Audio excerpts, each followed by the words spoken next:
Why, hello everybody, and welcome to Roll with Advantage. Is my microphone on? That would be a good thing to check right now. Hey, look, it is. Okay, that's cool. That's cool. I'll turn on everybody else too. Already killing it. Yeah, I'm real smooth at this. I'm kind of the technophile, and Joe is the on-paper guy, not the opposite. But yeah. So roll with advantage, my peeps. I'm not Joe, as you can probably tell at this point. Now that I've appeared here like 10 times. You're Um, not Joe? yeah. Oh well. Okay. I guess I do need to keep saying it. Okay. So I'm not Joe. This is not Isles of Avarion. Um, and this is a thing called Silent Shield, which is an anthology series. So every episode of Silent Shield is its own contained story, and they're all part of a greater arc in which there is a organization in the Kingdom of Tarkir that is tackling extraplanar threats and paranormal activity and trying to nullify the situation before the common people of the kingdom are ever the wiser. And ideally, they get in and out, and as few people as possible ever know that they were there or that they were the ones that solved the situation. That is the Silent Shield. It's kind of our fantasy version of X Files meets Twilight Zone meets non racist Lovecraft. That's the vibe. So, we have new characters every single episode, as the anthology of this campaign would imply. Every episode is a chance for a new group of secret agents known as shields to get a new assignment and to go do their thing. Some lean heavily into horror, like this one will. Some lean into the wackiness of the extraplanar multiverse, as the last episode did, which was a one-on-one between me and Joe. He was playing a druid. He stumbled into the Feywild to solve a territory dispute between some satyrs and some talking mushrooms and a naga. So you should definitely go check that one out if you want to see something more on the wacky, lighthearted side. Today we have three shields, and I will just let all of them introduce themselves. We will go ahead and start with Ryan, and you can just say your character's name and or code name, um, and their class, and just a little bit of general information about them. And then we'll do a little bit of very quick character building stuff at the beginning, and then we'll just hop right into it. So Ryan, go ahead. Okay. So Akechi Almor is his real name, who has the code name of Wrath. He's a level 7 Kensei monk and a level 3 samurai fighter. He is from a noble family in Tarkir, the Almor family, who has been besieged by a lot of misfortune in their line. There's a lot of rumors speculating as to why there's so many enemies and why there's so many air quote accidents that happen to members of the family. It's widely commonly believed that they cheated a hag out of a prize that they were promised to her, and the family has been plagued by misfortune ever since. Akechi at a young age was trained in order to help defend himself in case such an attack was to come, but he found that he had a bit of a liking to fighting and defending himself, and he didn't enjoy the idea of a threat waiting to come to him. And so, against his family's wishes, he ended up joining the Tarkirian military, where he had a very successful career, although he was known as quite the brutal soldier. For several years, he wasn't really seen, and it was believed that he may have been involved in some of the more underhanded work that the Tarkirian government might not want to be associated with. But he was brought back and eventually joined the Silent Shields. Nice. Yeah. All right. Cool. And we can go on to our Dwarven Griffin friend next. So it's actually a stout halfling. Oh, right. He definitely looks like a dwarf. He does have a very full, untamed beard. He's thick. So thick and hairy. His name is Feller Amblin, codename Skyblade, and he is a fighter class, subclass Griffin Knight. So he has a Griffin companion named Lumenquill, whom we have decided is an awakened griffin. So he's going to get to say his piece too. So Feller, he has a background as an officer of the law. He used to be a member of the Vardalka City Watch, and I like to think, this doesn't have to be canon, but I like the idea that he showed so much promise in the field that Silent Shield tried to recruit him numerous times, and through his initial training, he kept proving to be like a little immature and not really ready to take the responsibility. So they've had to wipe his memory like 3 or 4 times. And this time, they finally think he's ready to handle it, and he thinks this is the first time that he's being recruited. So he's super psyched about it. That is wonderful. Yeah. He's kind of a loose cannon, like young and well, he's not too young. He's 85, so he's sort of like a middle-aged halfling, but he acts pretty young. He's sort of like the Jake Peralta of City Watch. Amazing. And his griffin friend is a little more weathered and feathered, and definitely takes his job more seriously. All right, so the pet is the one who's really holding shit together. It's kind of a Wallace and Gromit situation there. Yes, nice. exactly. Quick question: has the griffin ever had its memory wiped, or does it keep its mouth shut? Oh, good question. What do you think, Mark? Well, if it hadn't been awakened yet, they wouldn't need to. And I think we're assuming that the griffin had been awakened after you've like officially figured everything out and been a part of the shield. So I guess technically it would remember, but it wouldn't really have known what any of that meant anyway until, whenever the awakening happened. Right? Because we said that the griffin probably has been awakened by our third party member today. And I would assume that would not have happened until, I just really like the idea of like they're wiping your memory for like the 4th time, and then you speak with animals, and they're like, "What about you? Like, did you tell anyone anything?" And he's just like, "I ain't no rat. I'm not gonna say nothing to nobody." I'm too old for this shit. Snitches get stitches. Yeah, stop man. now. And it's a lumen quill, right? That is correct. Nice. And I like your nickname of Lumi. Yeah. Cute. I liked Squawky Talkie myself. I was sad that wasn't. Well, maybe I thought that that's was really what good. Feller calls him. Hey, Squawky Talkie, you ready for some action? Please, Oh, God, right. kill me. Let's see about our third agent here today as well. We have a full whack and a full edge. Let's see if you're somewhere in the middle. I will be playing Weaver. That is how they are known. They are a whisper on the wind. They work for the organization, not necessarily when the organization calls upon them, but they appear in the major situations.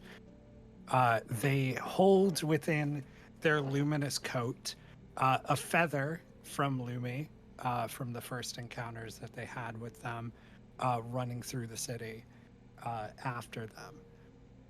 They are a 10th level Valor Bard, but they have some mysterious qualities to them. My inspiration for this was the Final Fantasy Wizards, where they have these long, large hats and then eyes that just peer kind of through. Mm-hmm. He is very quiet. His true identity is not known to many, if any, of the shields in general. His arms are tattooed up. There are mysterious eyes tattooed onto the opposite sides of their hands, and there are deep stitches from mysterious wounds that have happened in the past. They move with the wind itself and try to keep silent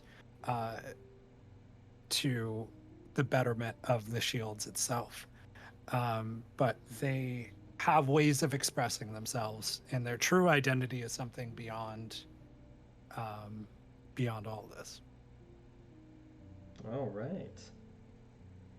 But yeah, they're Weaver and they go by they them Gotcha. because it's mysterious to their true identity. And your character here might be the most question mark of the question marks so far. We have had a few that have only had a code name. And some of those players have given me a little bit more background information, but Weaver is Weaver. I mean, I could give a little bit more. So they did live in the city of Takir, and that's where they were kind of founded by the shields. They were around one of the universities. Basically got caught by multiple shield agents that they thought that they had the jump on, stealing a certain tome.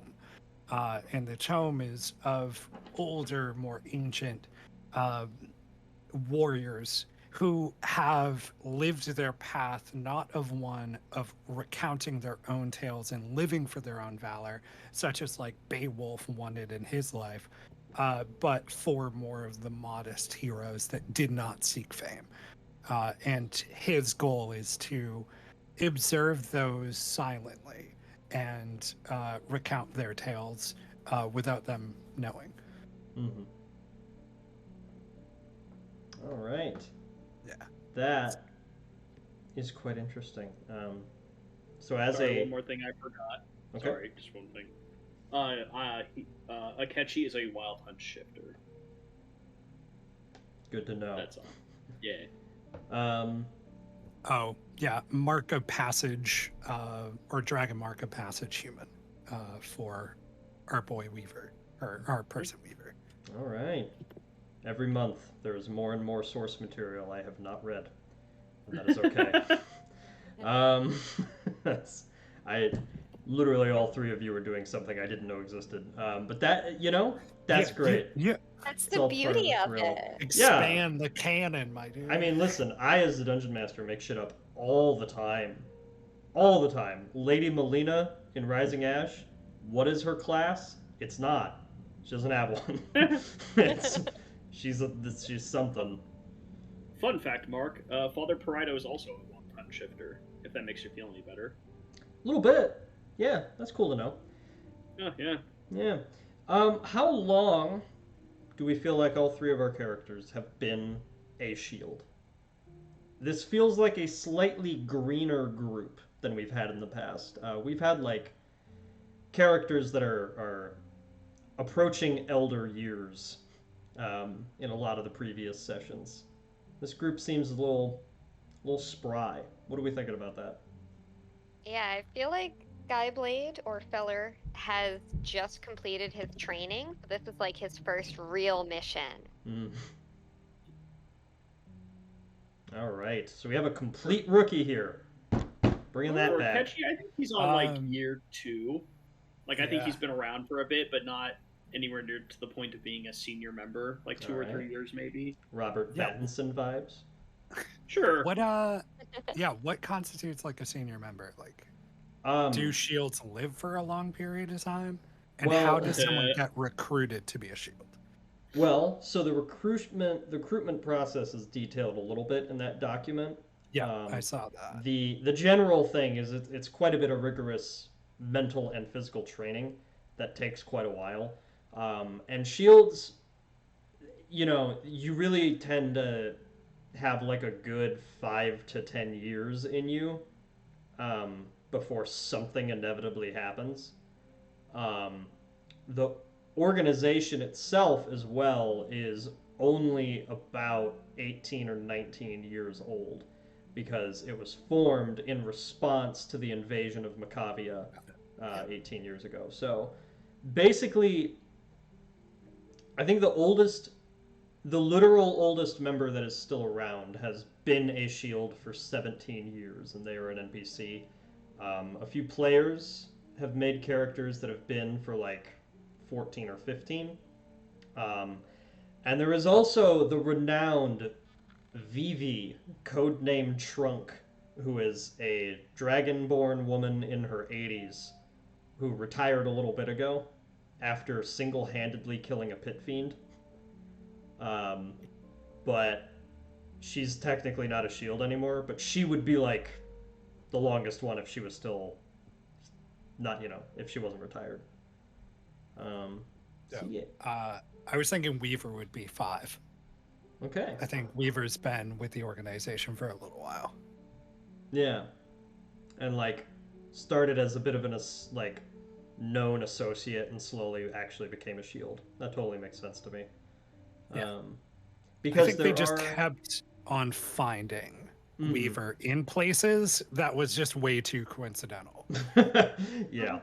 That's a lot of how the recruitment happens sometimes. That is basically in the Isles of Averion campaign right now. That's kind of the thing, is that multiple sessions ago, I mean, like half the campaign ago at this point, they did a lot of shit in the town of Highland Pass, and the shields were also there helping out a little bit. And they noticed them, and they were like, these people know a lot. We should just keep an eye on them. So yeah. Okay, so 5 years, 2 years, and a month, maybe. Woo, let's go. A1. Yeah. All right. This is my 4th day one. But yeah, okay. Pretty solid group here.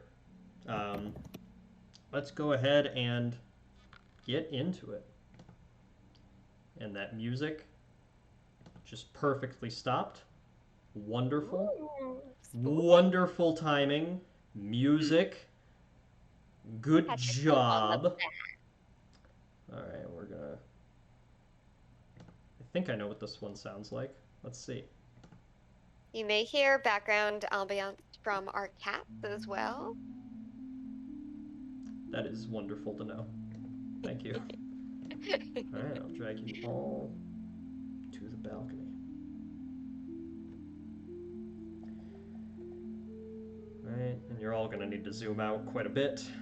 I pull Whoa. you to these images, just so you know. That's I gonna feel be like a I'm thing. inside it. Yeah, I know. You can see every pixel. I skidooed. Alright, get that going. Alright. Like you're really there. That's what I go for. Magic. So, you all right now are one by one making your way up to this balcony overlooking some of the capital city of Verdolka. May Shy and Fair. That is a name that all of you in the organization have to be familiar with. Codename Bridge, because she is the taskmaster. She is the one that the vast majority of times is going to be the one properly giving you the mission, debriefing you as much as she can in a short amount of time, and getting you set up to get to the zone of the mission as quickly as possible. Also, somebody that is frequently involved in the beginnings of missions is a non-official shield, an associate of the shields. Somebody that has known the royal family and very powerful people in the city for a long time, and over time was welcomed in. He was there in the first couple of years. He's been there ever since. And he is an artificer named Silva Dugo. And as all of you get up on this balcony, a place in the central palace that May patrols very often in her cover-up job as second in command of the palace guard, as she will mention anytime someone brings it up, you can't be first, because then, if anybody wanted to do anything, they might target her. Nobody knows if she's actually ever been offered the promotion or not, but that is what she says. She patrols this route, and whenever you have all received word that you need to get a mission, this is usually where you can meet her, either here or somewhere out in the gardens. As you all make your way up, one by one, you see each other there. You know that you are separated enough from the remainder of the guards here on patrol that none of them will notice or ask any questions. And before May arrives, you see Silva coming up first. Always a bunch of books and scrolls among his person, a pipe in his mouth, and his mechanical arm always busy doing something. I'll share him with you now. Oh, I love him. So, he goes ahead and comes up the stairs, and as the three of you are kind of just getting there, having a chance to say things to one another and greet each other, perhaps all of you have seen each other at least once. And Silva comes up, closes his book, starts rifling through some things, looks at the three of you.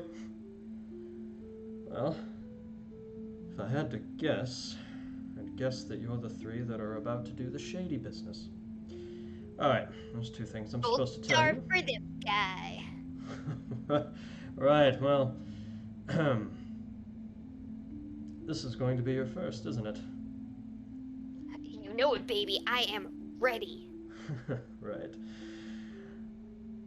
We had a first go a few months ago, a noble warrior, codenamed Juniper, still around. Mostly keeps to the shadows for now, but she did quite well. I'm sure you'll do just as well, as long as you mostly let these other two lead. Well, there are two things I'm supposed to hand to both of you. First off, simple teleportation.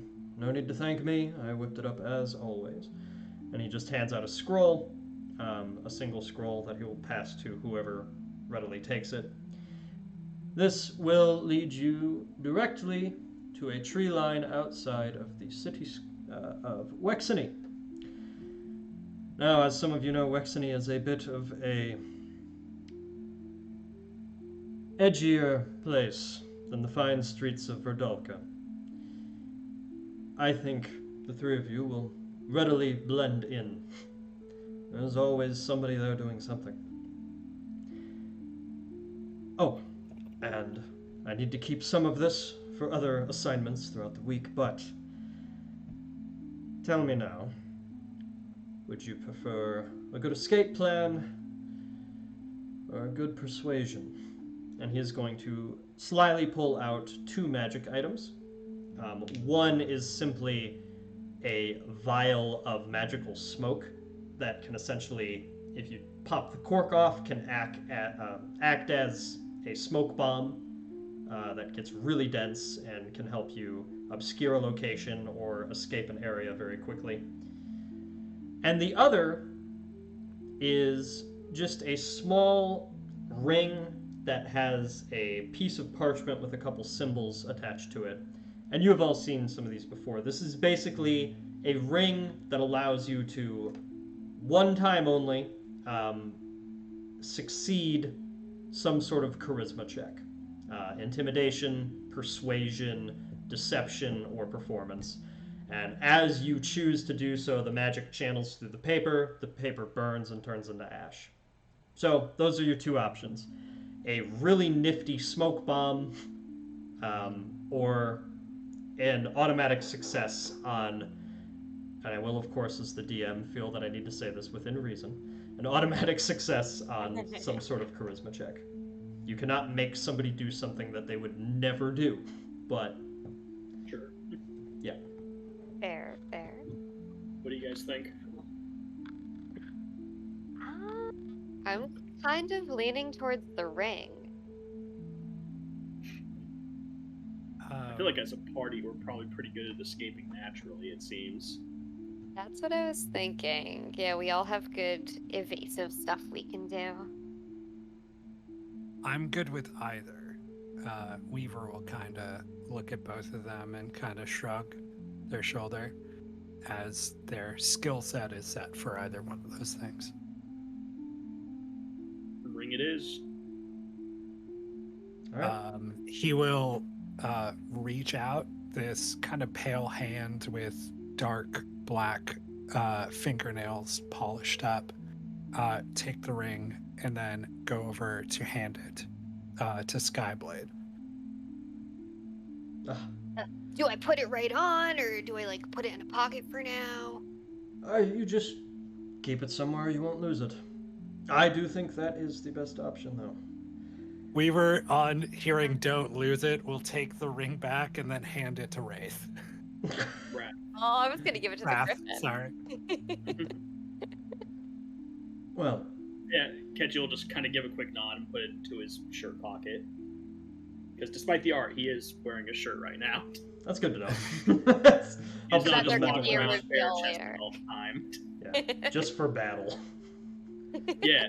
It's an intimidation thing. Yeah, just gotta flex before fighting begins. Yeah, he has a shirt that magically will reappear at the end of a battle. It's pretty good. The match one bed. magic item I gave myself Shield that is- does nothing. Yeah. The silent shields are very good about clothing. Yes. Uniforms. Yeah. Of and course. magical Style. clothing that disappears and comes back. Alright, so Silva will hand that off, tuck the other item away, back up and just look at the three of you. Well, I'll let May give you all the details, but I think you'll do quite well. Just make sure you do figure out how to work together. That is always the key to these things. And he will go ahead and take a puff of his pipe and head off. And for a few minutes, the three of you are just going to be up here before May arrives. So if there is any sort of chatter that you would like to roleplay, you can do that now.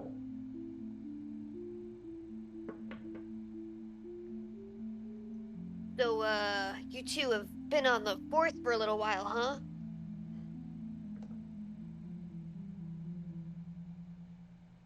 I'll go first. Yep. Yeah, you could say that. Going on almost 3 years now. In a few months here, I think. Wow, that's impressive. Huh, thank you. It's been fun. Danger is long as, always a little bit fun. So you and I are gonna get along just fine. Of course, I haven't been here as long as our friend Weaver has. Weaver will nod, and the hat will go up and down, and bats that are kind of swinging off of it will flutter away as their eyes kind of like squint in more of a jovial position. Silent type, huh? Yeah, it is in the name in his defense. That's a good point. Oh, I don't know if I introduced you to, this is Lumi, Lumen Quill, but I call him Lumi. See, he's kind of in a little bit of the foliage along the sides of this balcony so as not to stand out from a distance. And he's just sort of, yes, hello. You lots have been together forever, man. Yeah, it's been a long time.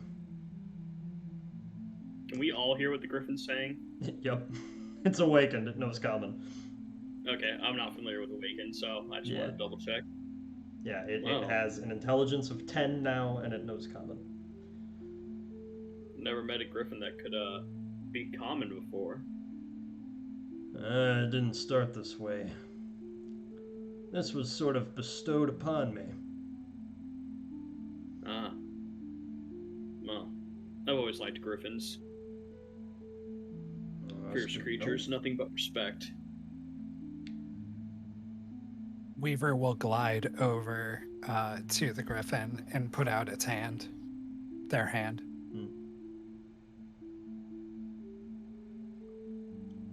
Yeah. And flip the hand over and produce a feather.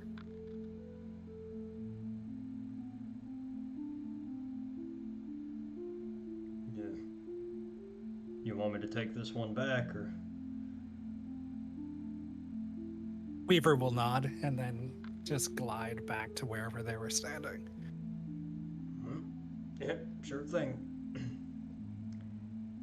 And then they'll yours. And they'll point just quietly in a soft tone. Well, and Lumen is going to go ahead and turn towards his trusty companion. You know, depending on how discreet we're supposed to be for this, we're probably going to have to split up for a little bit. You're ready for that, right? I've been trying to emotionally prepare myself. I think I'll be okay, buddy. Right. Well, don't worry about me. I'll be fine. Oh, I know, you're the best. Yeah. You can take care of yourself, but I just like having you close. No, I know. Just don't think I'll blend in too much. Sneaking through alleyways, talking to people. You know. That's true, you're one in a million. Do I believe Felon when they say they're gonna be fine? Well, I could say roll insight, but I guess Becky can just let us know if it's kind of on the sleeve. You get the sense that, like, physically he'll be able to handle himself, but he's definitely getting a little choked up at the prospect of being separated from Lumi. Alright, fair enough.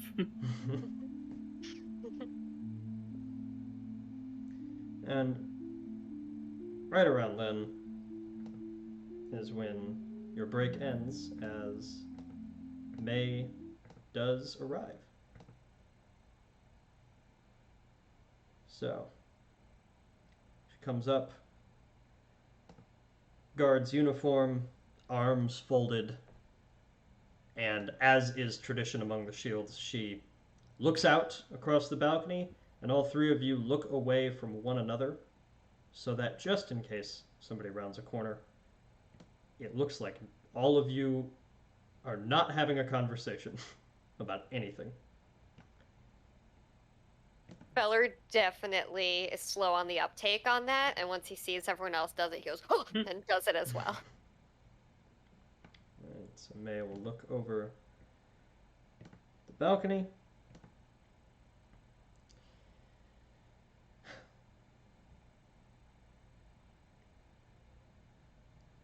This next assignment that I will be giving the three of you, though it may or may not be extraplanar, is certainly quite serious.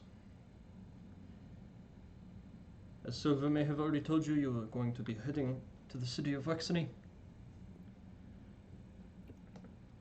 The people of Wexany have all made a name for themselves through resilience.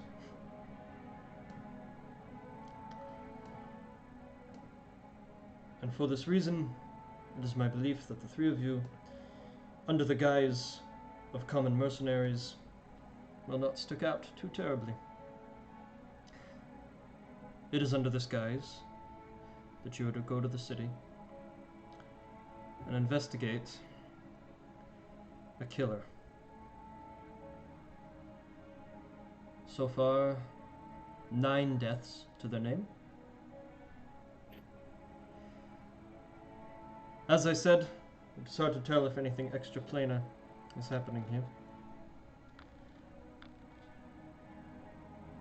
But something set off our suspicion. Captain Nomi. She has done very well in her first few years as she has taken over. Very few murderers have been able to slip past her tight guard.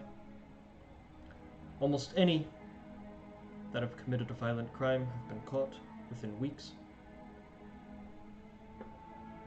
She is a thorough investigator, and she trains people as such. So for someone to be in the city, though she may not want to admit it, that is able to slip past her multiple times, take 9 lives, with almost no evidence at her disposal, it makes me worry that perhaps she is slipping. Perhaps she has something to do with it. Or perhaps it is something completely out of her grasp. When you get to the city, you should attempt to establish contact with her as soon as you can. This way, you will be able to evaluate her knowledge level and association. I will warn you right now, she has quite a streak of pride, as many guard captains do. She will not want to admit to you that she needs help, nor will she want to admit that she is clueless to the whereabouts of this killer. Whether or not she accepts your help, you must establish contact.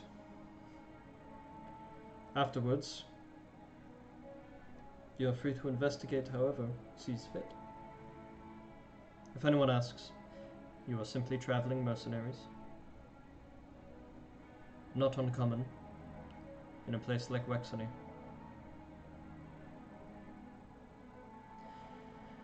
This mission is Tier 2.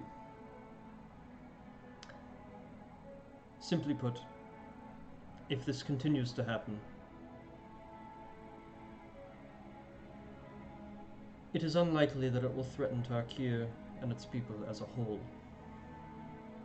But if there is any chance of extraplanar activity being involved, it is your job to nullify it as quickly as possible. And most of all, if you do find something that only a shield should ever see, do your best to make sure that no one else sees it with you. Any questions? We have 4 minutes.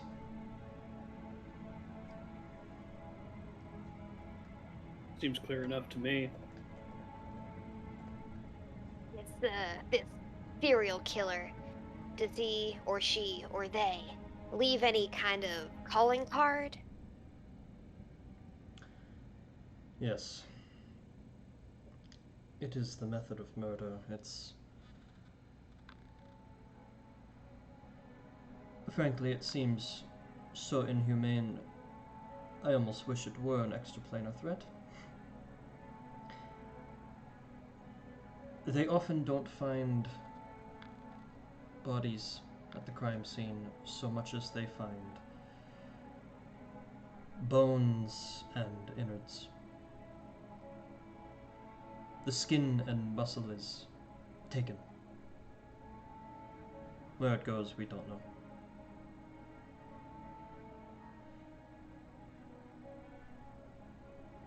Feller spits over the balcony.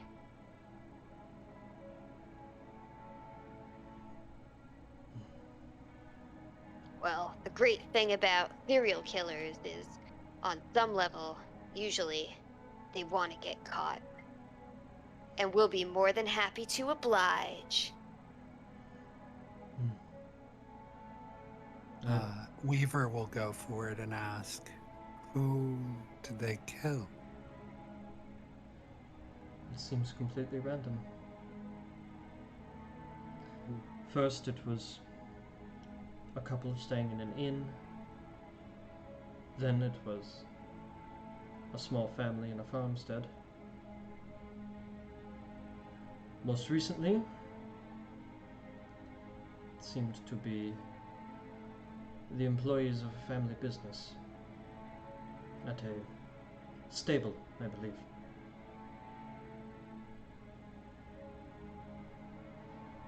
The connection is so unclear.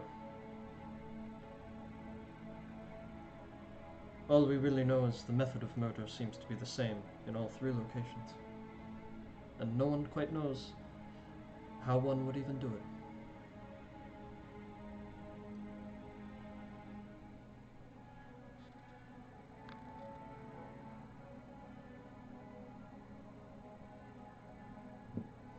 Two more minutes.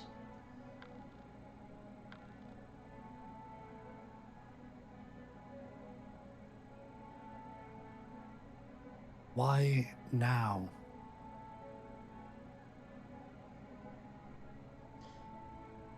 Why do I send you on this mission now as opposed to sooner or later? What's up? No. Why is the murderer attacking now? Is there something in the city? Haven't a clue. The only thing that tipped me off to this entire case is that it is unresolved. Captain Nomi has seen her fair share of gruesome acts, but justice has always been swift. Until now.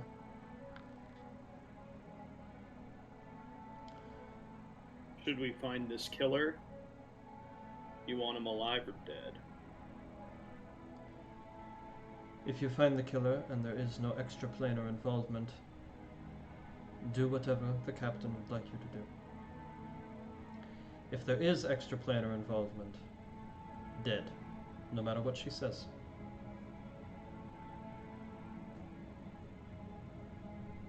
Understood. Got it. Indeed. And that's time. You know where to go. And she walks off. As quickly as she came, heads out of the balcony, leaving the three of you and the Griffin there. Hey, Lumi, do you want to use this scroll with us, or do you want to fly there, buddy? I'll just fly there on my own. Now remember, just give a whistle. I'll be there if you need me. You got it, pal. I'll see you soon. Alright, and Lumi was gonna go ahead and turn to the other two of you and just... You keep this one safe. And he is gonna peek his beak out of the balcony, kind of look around for an opening, and when there's a gap in the guards, he'll just and go ahead and fly off as quietly as he can. Before he goes, Weaver will put his hand, their hand to their chest and go, "Friend." Friend indeed. Thanks for the voice. And we'll go ahead and fly off then. The squint smile will return to Weaver as the bright glow comes over them. The feller shake away a few tears and kind of like smooth his beard down. All right, well, we better get down to business. And if you either of you need to do anything before we go, or are you ready to head out? Weaver is good. Feller They is don't. good. Yeah, they don't need any prep. Quick question, just because we didn't do it earlier with like character descriptions and stuff, but like, what weapons do you guys have? Oh, Like, right. what's your gear on you?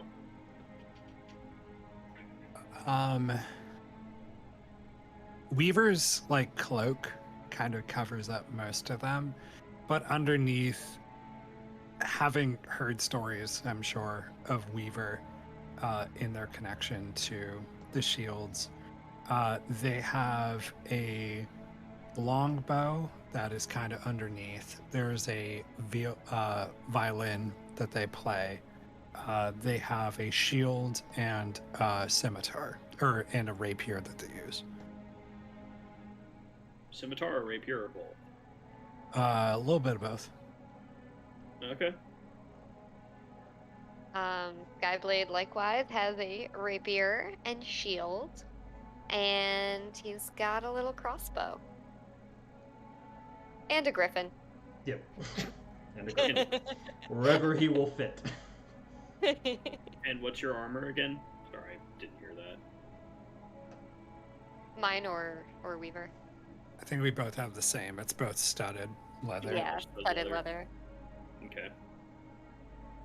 Yeah, Akechi has a long, like, serrated sword at like his side. He has a spear, and he also has a rifle that is strapped to his back.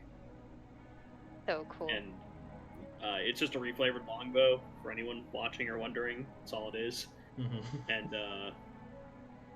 And he's wearing like the equivalent of like a fantasy like three-piece suit, this really nice kind of like black silky material, like nothing that would offer any sort of protection, but he's known to be very agile, so he's a monk. Well, if we don't need anything, I say we get moving. So squad. DM, quick question. We would not have nor need magical weapons for this, correct? No. Very well. Yeah, I think you're good. Nope, nothing needed for me then. All right. So, What? yeah, that was strange. I don't know what just happened, but it went away. So That was me. Okay. It's gone. I All panicked right. and closed it. We good. good. All right. Panic aside, the scroll to Wexany. Anybody that has casting abilities, you can easily cast it without expending anything. Anyone that's not me. Yeah, that's Weaver grabs the scroll and unravels it. Okay. Leave it to Weeva. And as said, you appear around the evening in Wexany. Ooh, Love this music. is that Diablo?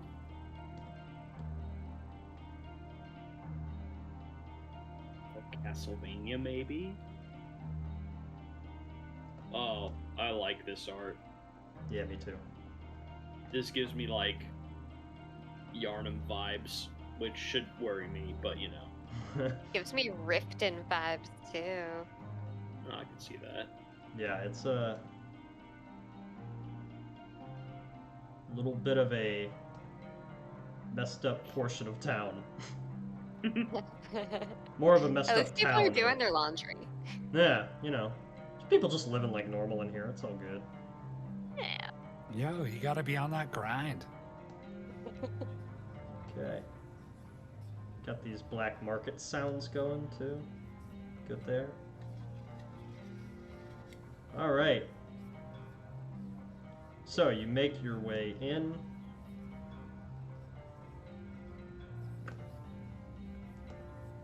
And yeah, so you guys appear just a little bit on the outskirts. You're able to easily make your way in. The city itself is, you know, obviously not looking like Verdolka. Not looking like one of the oldest and proudest cities on the planet. But it is, as all of the adages say about the people of Wexany, it is people that know how to cling on. Cling on they are. So, as you kind of enter the area, you immediately hear whispering in alleyways, groups making deals from room to room, windows that are open in buildings where shady things are being said that in other cities the window would definitely be closed.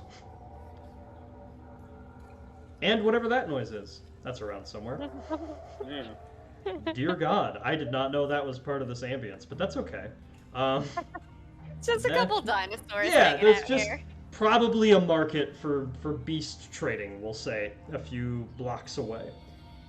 And it occurs to all of you, as you're in this not awesome place, that May was really talking up this captain's ability to crack down on crime. Well, it seems that perhaps part of the reason she's able to do that is priorities. Because clearly, this is not a crime-free neighborhood. There is all sorts of stuff happening everywhere you look. But violence necessarily, thieving, you don't really see any of it as you're looking around. At least in your first kind of walks in. And you're given a little bit of direction pretty clearly as you come in. For there is postings meant for mercenaries that are pretty easy to find as soon as you come in. And a few of them are about this incident. This serial skinner as they are being called. Ooh. And some point out various locations. Some have very vague drawings on them that could be literally anyone, and it's like not helpful at all. And sometimes those have posters next to them that have arrows pointing that say like that's not right. We found out that isn't true. Like there's just as many opportunities as there are to take contracts here. There's also just as many people that seem to be stirring the pot and perhaps making some profit off of all of the news that's going on right now. So, you could easily pick up one of these if you would like, but you could also, as you were told, make contact with Captain Nomi before you do anything else. And as far as doing that, it would just be a simple matter of finding a guard or a commoner and seeing whatever they know, because she could be almost anywhere in the city right now, as far as you know. You said it's like evening-ish, so like 6, 7, something like that? Yeah. Alright. My suggestion is we do a little bit of legwork before we meet this captain. Maybe hear some of the rumors that are spreading about, so that when we talk to her about it, we can actually present information that we can reasonably get, rather than just showing up out of nowhere with information we shouldn't have. Sounds like a plan. Yes. I think we should know the captain before we meet the captain. See what the locals think of her. Especially since Bridge mentioned that there's a chance she might be in on this. Alright, do we want to split up and reconvene here in an hour, or stick together? On that, Weaver will look over to Skyblade and not say anything, but just look and see if they're okay with splitting up. Listen, I may be a newbie to this organization, but I've been on the force for many years, and I think I can handle it. Inside check, no, I'm just kidding. On You're that, still crying about Looney. Yeah. Brilliant. Just well, They call me Weaver the will. sad mercenary. Yeah. These young bloods, like. Weaver's hand will stretch out and place their hand on Skyblade's shoulder, reassuringly. Thanks. I needed that. Are you giving me bardic inspiration? I am. Woo! Yep. Akachi was, sorry, so he'll basically chime in. He'll be like, I think I'm going to head over to the stables. That's where a few of the murders took place, Mark, I think, or was it just one person that died there? That was the most recent group. She didn't give recent. exact numbers, but yeah, Okay. that's where the most recent one was, according to May. But yeah, Cool. he basically explains that, he'll head there under the guise of like, hey, I need to get a horse. I'm looking to do some like far traveling, and then maybe just kind of trying to dig in and learn some stuff while he's there, since these people should probably at least know that someone died there, so that's an easy way to get some information. Yeah. And then that leaves local inns that may be on high alert because somebody got attacked outside of them, and a local business that was attacked as well. So businesses Family and farm. inns. So farm, inn, and a business. So it's up to you, Skyblade, if you want to go to either an inn or a business. Weaver can go to either one. Skyblade. Yeah, Skyblade will go to the inn under the pretext of asking about lodging for the night. Yeah, and Weaver will go around and listen to all business like businesses, and then basically targeting one that may know something about the attacks. Either anyone talking about the attacks or talking about anyone that's putting extra wood plating onto their windows. Right. He would just pay attention to they would just pay attention to those kinds of signs. Okay, gotcha. So Weaver, general information gathering around some of the businesses in town. Skyblade, going to a local inn, doing some gathering with some locals and the owners and all that stuff. And Wrath, gonna go to try to find the stable where the most recent thing happened and see if you can piece anything together there. Oh, and then before they part, Weaver will look at them and say, "Look for the light when we reconvene." Ominous. I Did you like know that's what Lumi always says to me? And he tears up again. Weaver's about to slap him. Oh, wow. No, but like that kind of like, we're in this job, my dude. But like in a tender way. Oh, okay. Right. Tell yourself whatever you want, Weaver.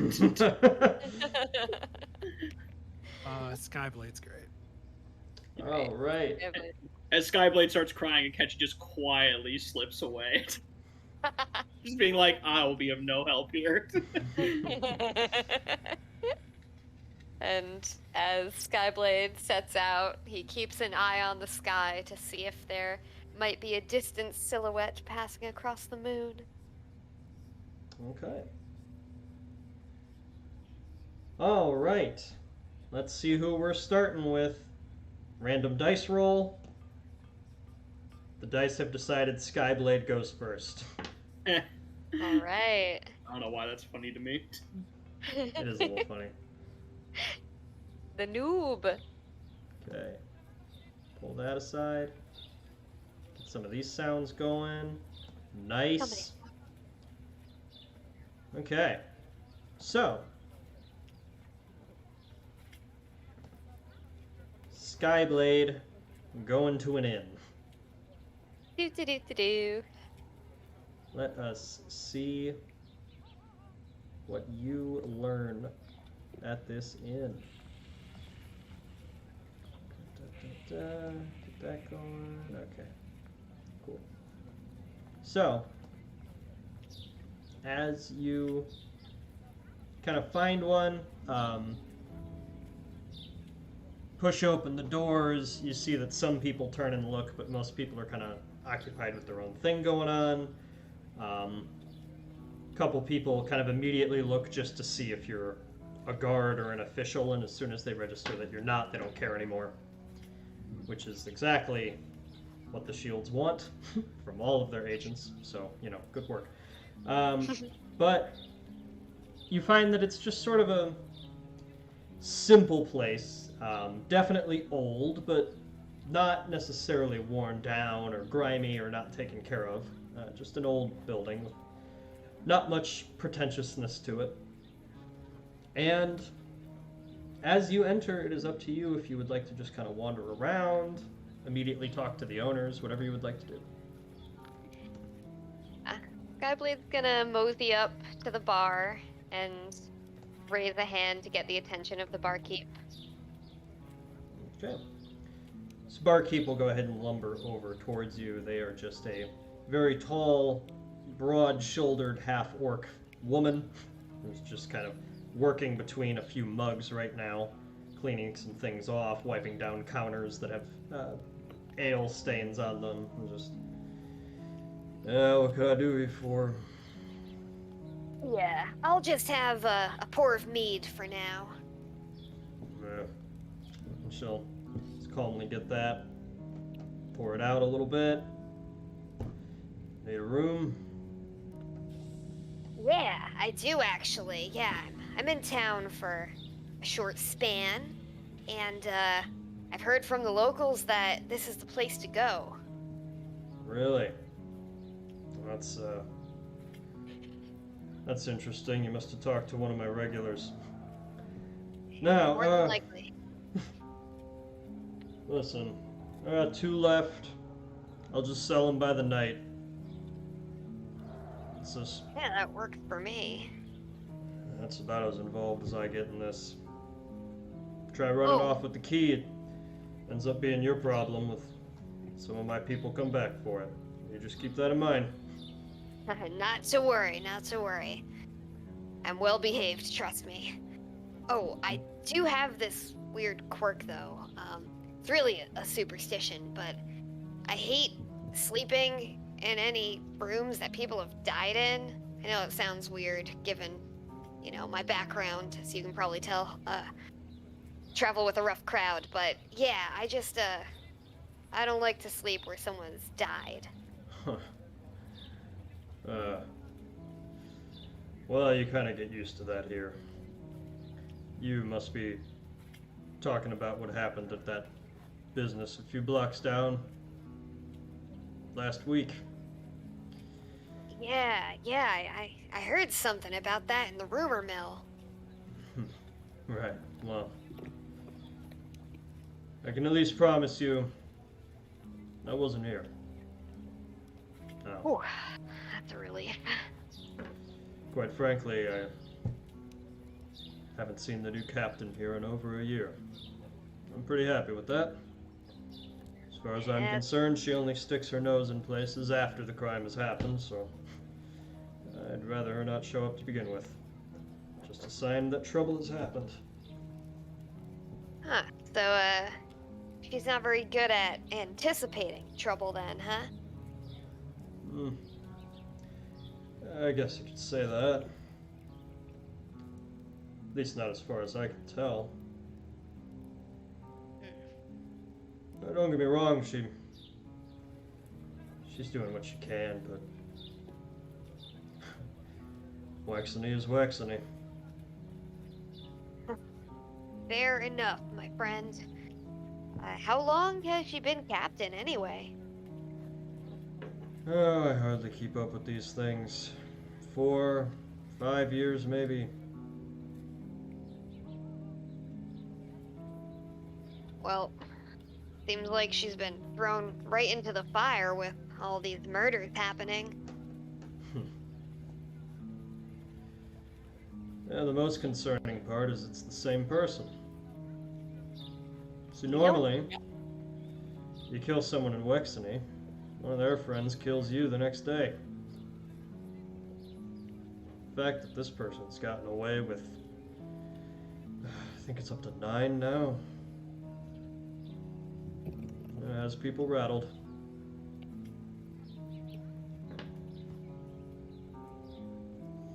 It's not comforting, I'll say that much. How do you think they're getting away with it? I haven't the slightest idea. Never hurt anybody in my life unless they punch first. Couldn't tell you what would make somebody do that. No. I wouldn't want to get into it with you. You look like you can hold your own. Hey, I have a few other tables, so is there anything else you're gonna need? No, just the room should do it. Thanks for chatting. I'd like to know a little bit about the town where I'm staying. Huh. You picked quite the neighborhood and quite the city. Just keep your head down. You'll be fine. Alright, and she'll just walk off, and, you know, money is negligible for these one-shots. We can, you know, you just toss her some silver pieces and we're all good. No need to worry about it Shield's too much. covering it. Company card. Yeah, that's... Put it on my tab. Alright, so... You are just kind of sitting there at the bar now. Bartender goes off for a little bit. And there is a quite older man who comes and sits down next to you that seems to... He has a bit of an apologetic look on his face. He kind of looks at you and he just... I really don't mean to be eavesdropping, as they say, but I couldn't help but hear that you were inquiring about the skin taker. that what they call them? Well, I'm been doing a little bit of research myself, and I'm starting to piece together something that, well, to be quite honest, it would be of grave concern. If you truly are visiting this place for the first time, I believe I should let you know about it. At least so you can make your own judgment, and as much as this fine city would like to have you, perhaps consider staying somewhere else. Oh, and my name, of course, Wilbur, of course. And this is Moo, and I will share the image as Moo is a small mouse that kind of crawls out of his sleeve. Here is the man you're looking at. Oh my god. He's Dream. Yep. Skyblade sticks out a hand to give him a shake. Wilbur, great to meet you, old timer. You can call me Mr. Underhill. Mr. Underhill. That's right. Well, I am very lucky to have inherited quite the librarian's collection from my mother before she passed. Books Did are... the Intaker get her? Oh, no. This was many years ago. You see, I'm about the age she was when she passed now. Gotcha. Well, you see, books, the gift of reading, history, knowledge of other places, it's not something that many people here have access to. In fact, I sometimes find I'm treated with some reverence, and sometimes find I'm treated with scorn, simply for the fact that I know how to read. Well, you have my complete respect. I'm good at reading pictures, but that's about it. Well, I'll tell you, all these books, they have kept my attention, and I couldn't help but recall some old stories I'd read. You see, I believe part of what's happening with this being, well, that's just it. I believe, based on some strange old books that admittedly I can't source too well, that something very strange is going on. Seems to be the long and short of it.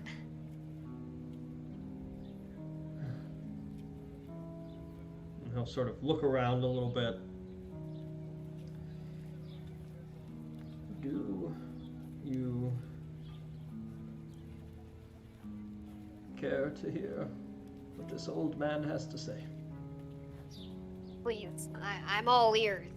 I happen to be very attached to my skin, so if there's anything you can share that can help me hang on to it, I am happy to listen, my friend. Well, very well.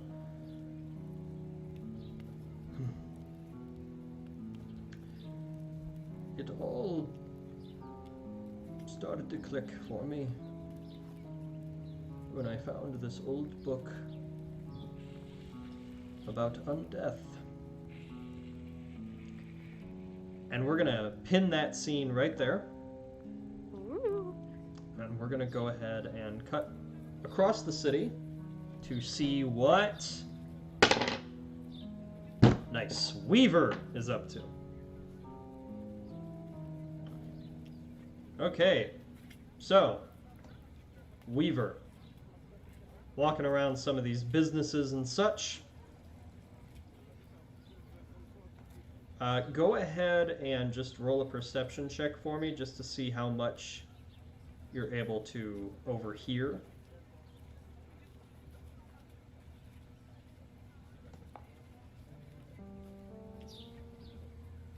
That is a 26. Okay. So you're able to overhear good, generally. you're able to kind of calmly get yourself into positions where you're able to lean back and listen to conversations for a little bit, mostly unnoticed. And you hear many things. A lot of it are just theories. Just random people spouting off ideas. A lot of them that don't seem to be founded in much of anything. Somebody might say something like, "Oh, I bet it's that cook from the inn down the street. You know, they got really upset at that couple because they insulted his dish, and now they're gone."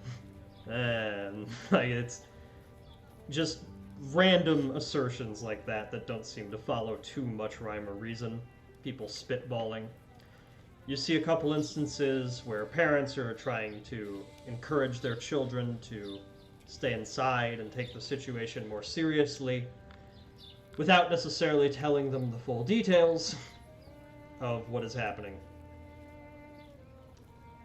But one particular conversation starts to catch your attention.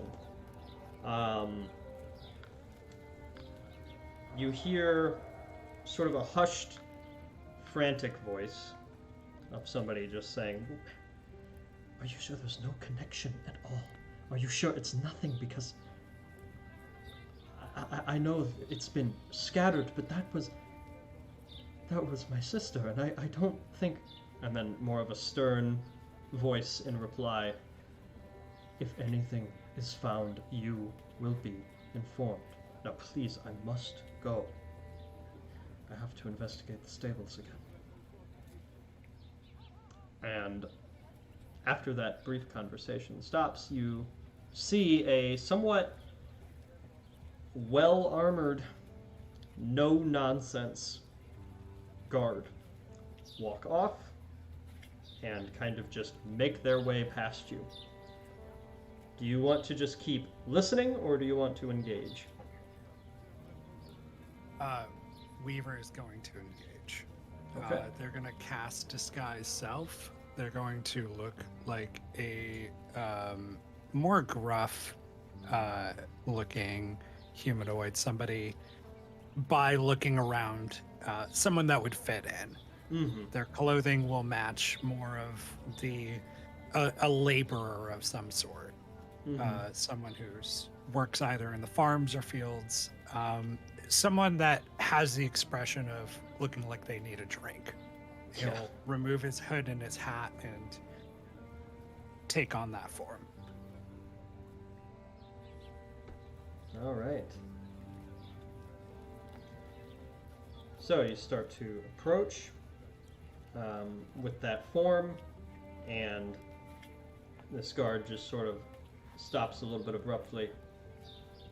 "Do you have anything?" Always. What can I help you with?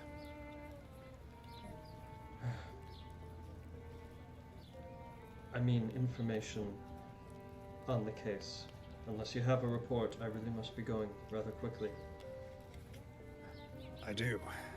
It seems as though only 9 have been killed. Yes, that's true. Sorry, working in the fields and roaming around, I forget all the facts. Who did you want me to talk to again?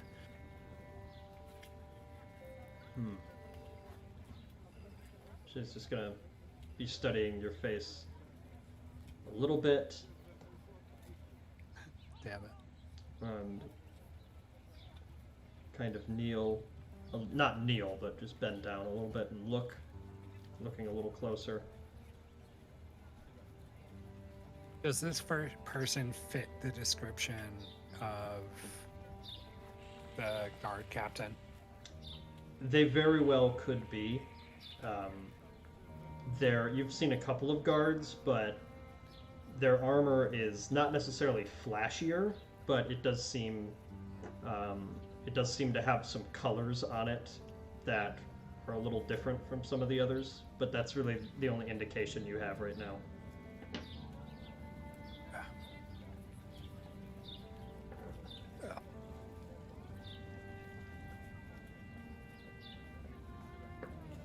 I was actually looking for you.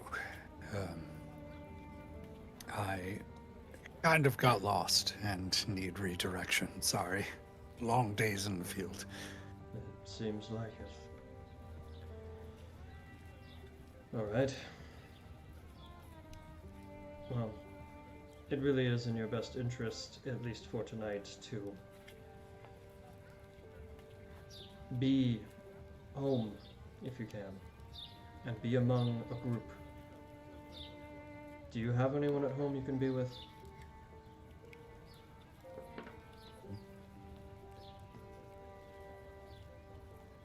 I don't know. Maybe. Taverns don't seem safe.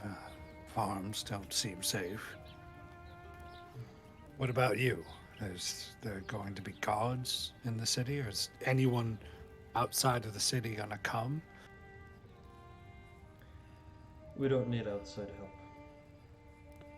I'm going to be on this all night. It's not happening again. I just need you to be among company. If you're separate, that's when they get you.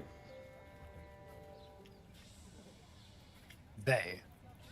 He questioningly looks at her.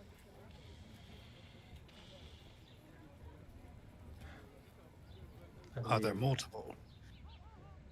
No. It's simply that I believe I've laid eyes on the figure, but not enough to determine who. People are quite deceiving, Captain.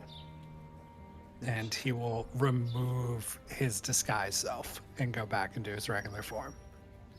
The shields have been summoned.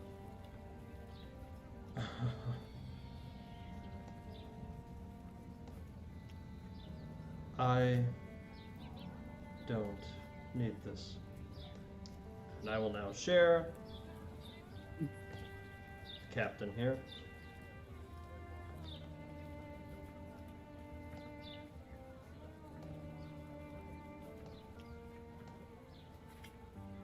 With my great apologies of the suddenness of this, I do believe that you need us. We are 3 skilled, and this experience will further help this city and beyond. You know this. My words ring true in your mind, but your stubbornness and pride will step in the way of that. I need you to remove both. Help is generosity.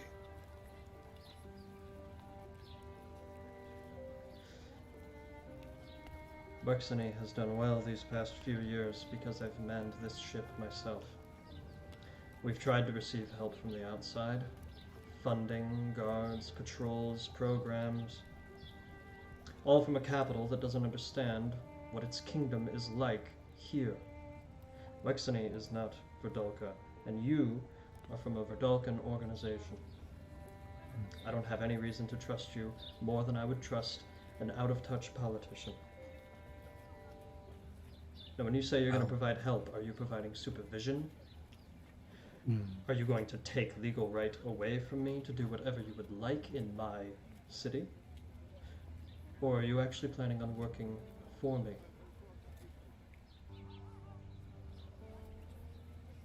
Correction. We are an organization that helps every kingdom. Correction. We do not work for anyone outside of the SHIELD organization. If a help is something that you need, then ask. Otherwise, we see that help is needed and we will act accordingly.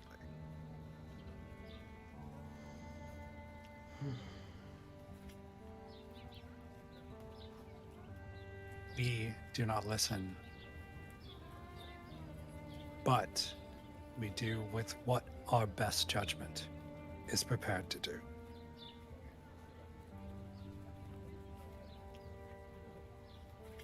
Nine is a high number. We do not wish that number to get any higher. I walk through your streets. Fear is spreading. Fear is worse than the creature or thing or person that is causing this mayhem. Fear will eat your city alive and turn towards you. You are acting rashly out of that fear.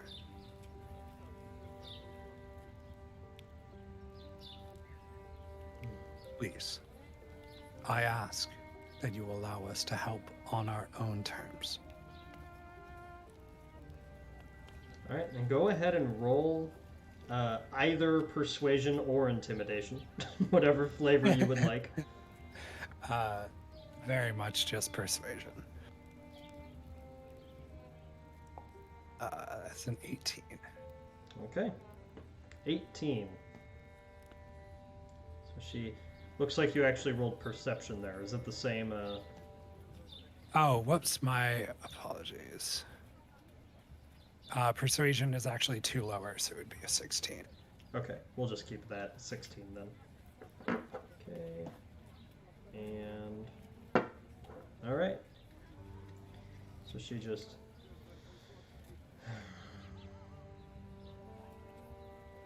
Well, now that you're here, I get the sense you'll be here whether I want you to or not. So fine. Might as well not step on each other's toes. I am not here to judge you, Captain.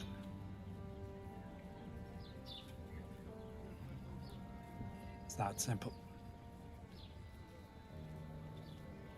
I am also not alone. I'm sure.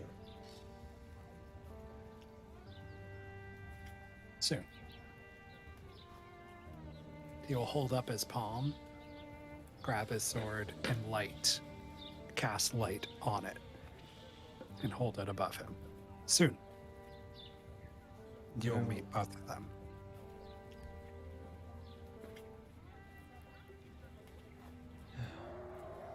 All right. So Captain Nomi will be standing there with you. And we will, of course, be bending time backward a little bit as we hop to our final. So, let's go ahead and go to Akechi here, as you are headed toward the stables, where the last batch of these murders happened. So, as you're making your way through, you notice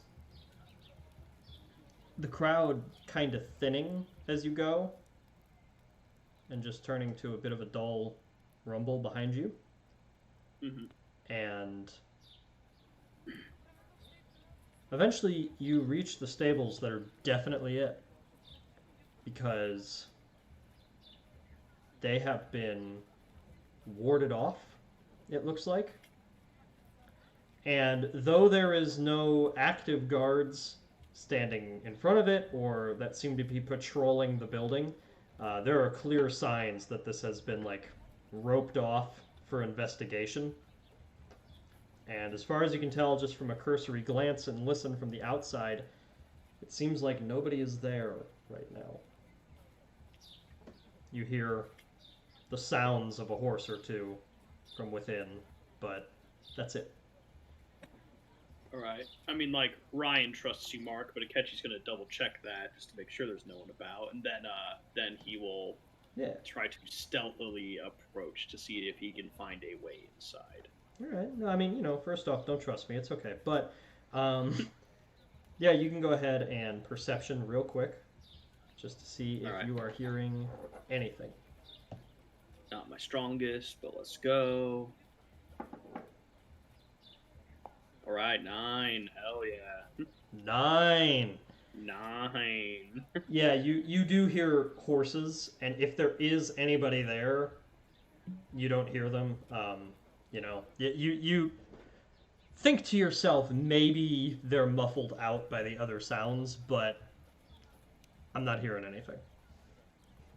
Alright, well, Akechi's gonna try to sneak his way into this place, so hopefully if there is someone there, he can kind of bypass that anyway. Hopefully. Okay.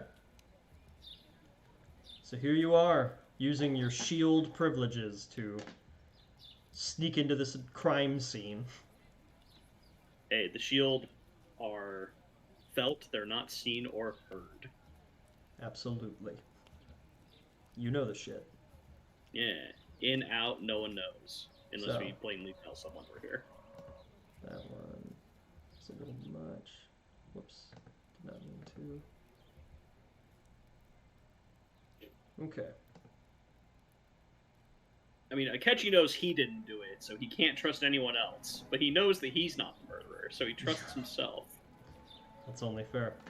Yeah. Alright. Could be Weaver for all I know. You enter the stables. It's kind of dark. The rest of the sounds of the city sort of melt away into the background as you're moving through.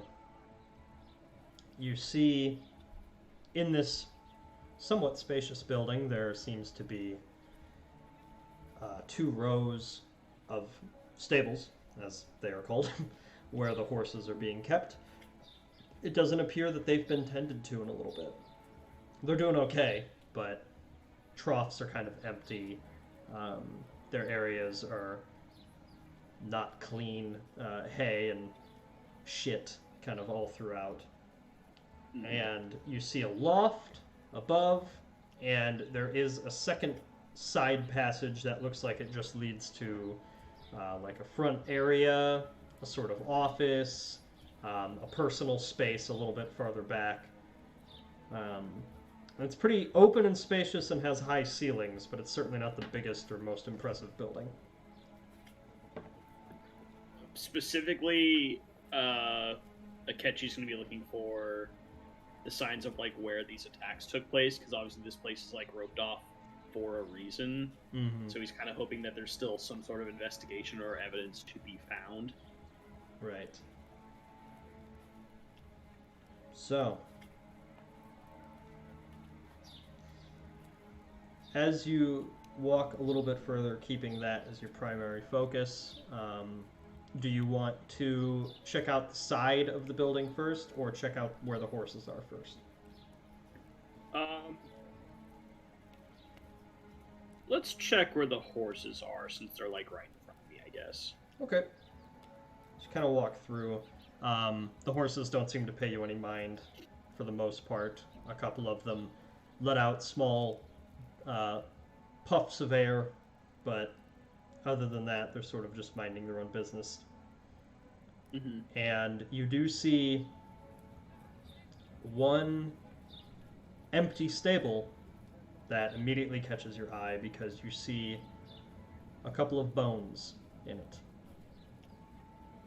And as you peer a little bit closer, they are definitely humanoid bones, and it looks like the majority of the organic matter has been taken out of this empty stable. Mm-hmm. But there is still clearly a bunch of red that's soaked into the ground and the soil and the hay in the area. So basically red in the ground and the hay a little bit, and then there's a few bones, you said? Mm-hmm. Okay. Do they look like human bones? Yeah, they're humanoid, for sure. Okay, sure.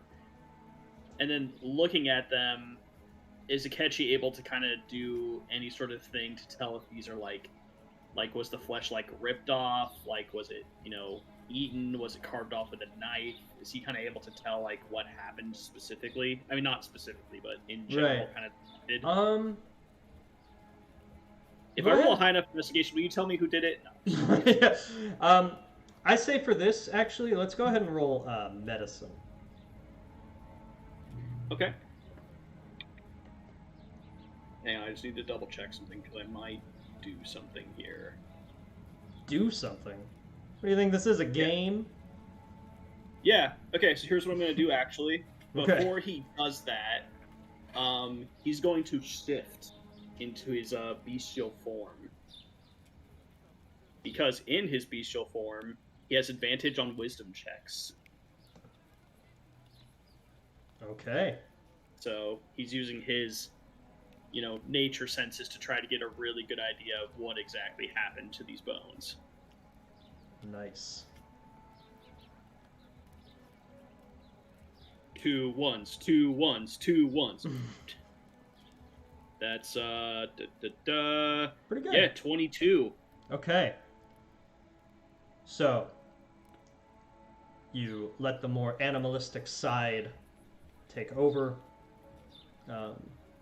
letting it just breathe in, crouch down a little bit, and without disturbing the crime scene too much, or at all, if you would like to keep your hands clean, up to you, you're able to kind of peer around at the bones that are left kind of sticking out of the hay. And there's like a couple of spots of flesh. I mean, like around the joints in particular, there's just, it looks like there's little dots of red or pink, where kind of connective tissue that would be within the body. But mostly, this looks incredibly clean. And that's what's so odd about it. These bones, they almost look like the bones you'd find in a desert corpse. Something that had been picked clean months or years ago, and there was no flesh left. Only this supposedly happened a day or two ago. And it's just nothing. It looks like somehow the flesh and the skeleton were so precisely separated that there was almost nothing left. Would it be reasonable for Akechi to at least start to assume, though he cannot make any sort of conclusions, that, like, this isn't just some human serial killer? Like, the technique here is almost, like, too refined for just, like, humanoid hands, for lack of a better expression? So you could probably deduce that, like, common craftsmanship is not, like, this isn't just like a really good hunter who knows how to skin or whatever. This is either a person using magic or something completely different. Okay, fair enough. So I'd say I don't even think Hannibal Lecter could do that quickly, and man's good at his craft. Yeah. Okay, looking around, I mean, I'm not really able to gain anything from, like, the blood, because, I know someone died here, so that's not really a mystery. Do I kind of see anything else that would kind of draw Akechi's attention in terms of something he'd want to look at further? Yeah, go ahead and perceive the rest of the room. Perceive. See if you see anything beyond the obvious. I have so many tabs open. Ah, yes, perception. It's another wisdom check. Yes. Yes, it is. It's 21, I think. Nice. Yeah, 20. Yeah, 21. All right. So, glance around the space. In one of the corners, you see a couple of pretty deep scratch marks along the wood. So, you get a little bit closer, thinking that might be another clue. Definitely doesn't look like the work of a horse. Mm-hmm. And you actually see a couple of small pieces of something that are sitting on the dirt next to these deep scratch marks.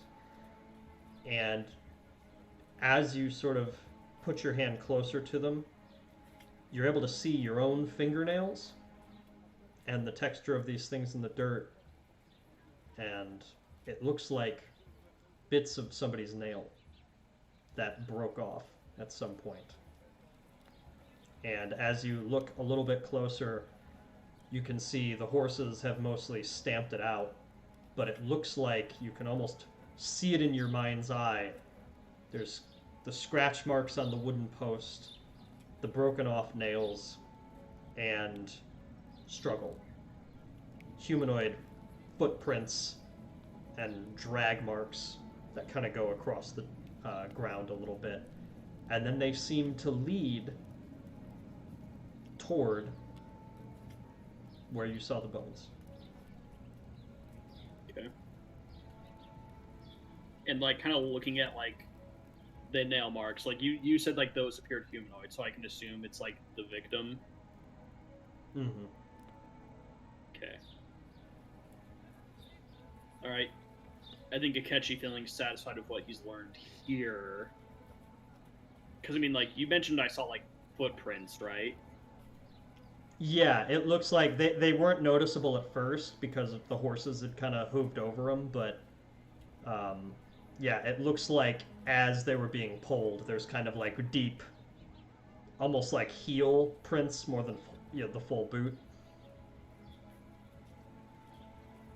Okay, so like sorry, I'm just trying to make sure I understand. Mm. So like do I see like two different sets of footprints or just the one? Basically just the one. Yeah, you don't really see another like clear distinct set. Certainly not anything like a boot. Sure. Okay, that alone is very interesting. The fact that there's only one, because Yeah. we know that there were two people here, bare minimum, or two things at least. Mm-hmm.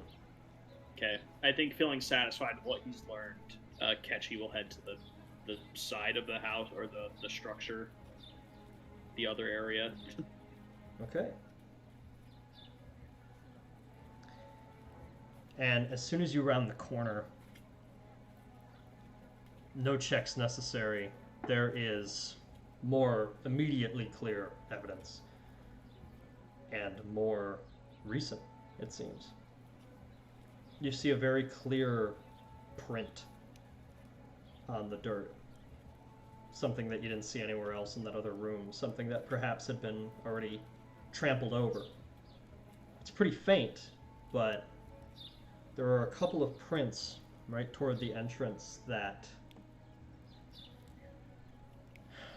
they almost look like webbed, and as if they are the prints of a reptilian creature of some sort. You can almost see little gripping claws and webbing between joints. Very foreign. Not anything you've seen before. Okay, I was about to ask that. I figured no, but okay, that's... Is there anything that even Akechi would be able to, like, compare it to in terms of something he's seen? Other than just kind of vaguely, like, reptile and aquatic, maybe not. You can go ahead and roll nature, though. See if we get something there. Guys, it's a crocoduck. Mystery solved. We found it. Yep, nailed it. You said nature, was it? Yeah. You could also do survival if you would like. Oh, I definitely want to do survival. Hang on. Oh, is that a Ignore wisdom? that. Ignore that. Yeah. I mean, the transformation only lasts a minute, so I think after those 2 checks, I'm going to say it's worn off. I think that's fair. Yeah, probably. But my survival's a +9, so I will roll that plain. So that's still, yeah. I think it makes equal sense to me, so I'll let you do survival for this one. Hey, 18! Nice. Yeah! Lower number, higher result. Yep. Hey, you're good at what you're good at. That's why you're like, or survival. I was like, no. Go back. Yep. Okay, so you've been with the shields a little bit now. Mm-hmm. That's the only reason you're able to really piece together what this is at all. But with an 18, you suddenly become confident that whatever this is, it is an aberration of some sort. It is not a creature of this plane. That much you absolutely know for sure. yes, we get to kill this mission. Huzzah! No, I'm just kidding. But, okay. Ketchy will kind of nod at that, and again, take a glance around to see if there's anything else, but I'm assuming he's not going to find anything more than what he's already found. Right. So then at that point, I think he'll be like, okay, like, time to see what the others have learned, and he'll, again, try to sneak his way out of the stables, because someone could be back any second. Mm-hmm. Alright, so you kind of check the rest of the area as quickly as you can, feeling pretty satisfied with the information you've received. Mm-hmm. And right as you get to the door, you notice out of the corner of your eye, something about the stables has changed. And you glance over. At the very far end, not looking in your direction at all, it looks like a city guard standing toward the very back, staring at the ground, and just... You can't help but notice that he's just breathing strangely. These, like, really deep, quick inhales, and then a slow exhale. It's creating this kind of unfamiliar rhythm. But they're not looking at you at all. So it's up to you what you do. But they're in the stables, like, with me? Yeah, they're suddenly in the stables, maybe like 50 feet away from you. Oh man, like, Mark, I'm so torn, because clearly this is a setup for something, but like, do I purposely activate it? Do I not? I mean, okay, here's my thing, right? This is how I'm justifying this decision. Akechi has broken into this place, you know, air quotes, illegally, because he's trying to be stealthy about his presence here. So I don't think he's just gonna be like, yo, bro, you good? I think he's gonna note that, because, I mean, he knows there's some weird shit happening, but if this is connected at all to the murder, because, I mean, you don't mess with aberrations. So, like, if this has anything to do with what's actually going on, Akechi also doesn't want to be alone if this thing is a problem. Mm-hmm. So he's going to quietly go out the door. Okay. And ignore the canon ending to Blair Witch. He's gonna leave. In that case, I would like you to make a stealth check. I'm decent at those.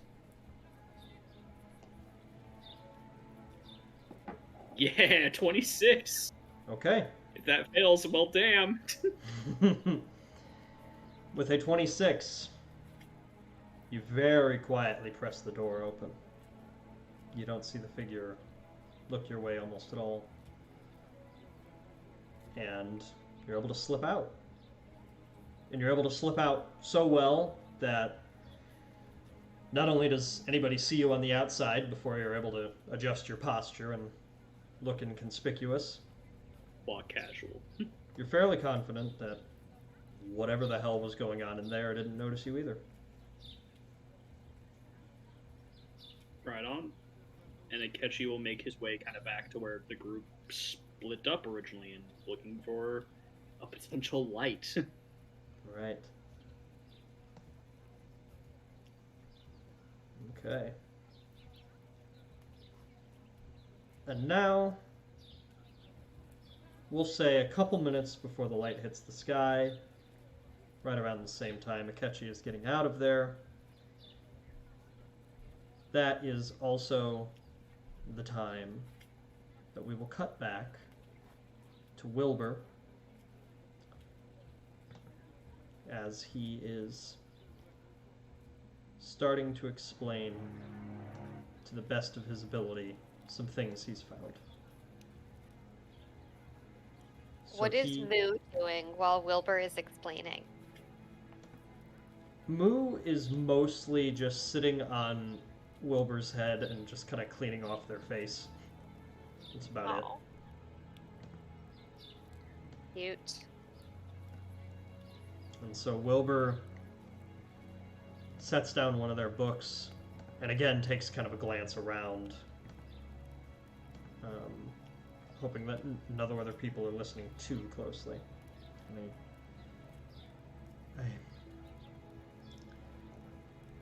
I found in this old tome regarding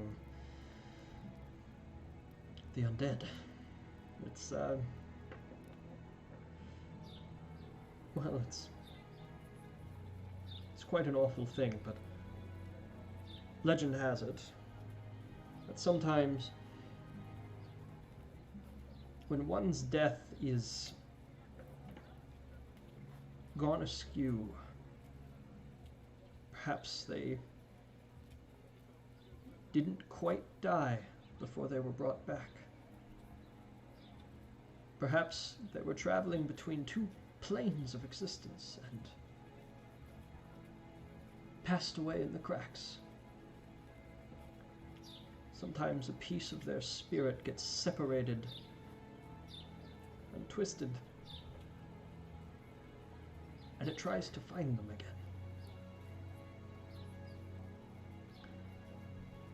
And some of these creatures that result from this perversion of death, some of them try to find who they're looking for by trying to get back inside their body. I know it sounds like a fable, but there have been other instances in my life where the tall tales in some of these books my mother left behind, some of these things that most of the people here think are nonsense. There have been times where they've proven true. And ever since that war those decades ago, where all those primordial things rose, it's hard for me not to believe in the paranormal. For what it's worth, I believe you, Brent.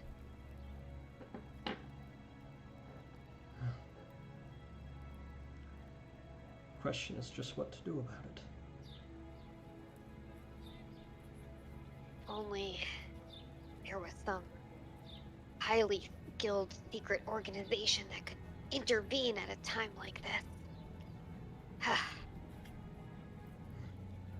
If only. But without them, people like me are left to fend for themselves. I believe it might be in your best interest to find another place to stay. This place of town might not be safe. Well, what about you? You're just gonna keep on living here? It's my home. It's what I know. Even if it means possible death? Yes. Even if it means that. Skyblade downs the rest of his mead and claps the hand on the guy's shoulder. Respect.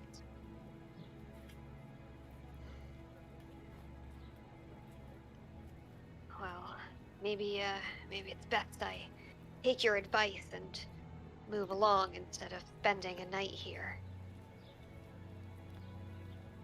Yes. Yes, perhaps. In your readings about this strange perversion of death, as you call it, have you come across any way to stop it? Well, in the old story I read, it seemed, unless you summoned mighty powers of fire and radiance, The only real way to satisfy this creature was to find what it wanted. It would take a mighty batch of warriors to fight one. But perhaps it would take a entirely different kind of brave soul to go digging up the dead, trying to find what it wants.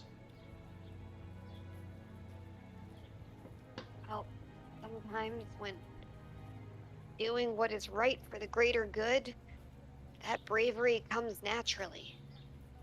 You're just doing what has to be done.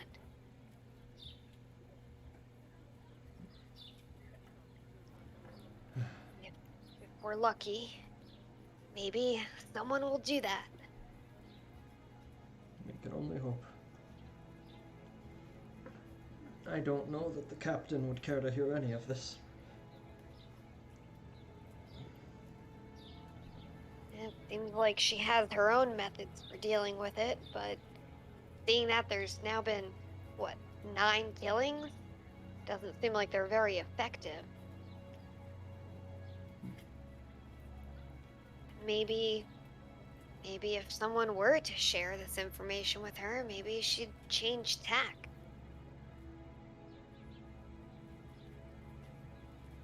Maybe. Have you tried?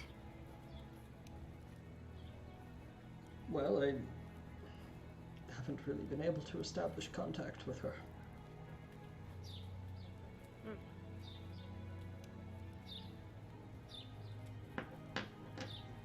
Well, I appreciate you telling me. Of course. I'll kind of shut the book, look around again. Can't help but feel somebody might be staring. Well, I should find my room. Take care of yourself, okay? You too. And don't lose hope. Wilbur will give you a strong nod and head away, leaving you sitting at the bar. Skyblade will start to let out a low whistle and then catch himself and stop. Oh, not yet, not yet. And with this new information, he's gonna signal to the barkeep that he's heading out for a spell and return to the night. Okay. With that said, skylight goes off. You're able to find your way there. And 3 of you and the captain are all able to group up a couple minutes after that happens. So,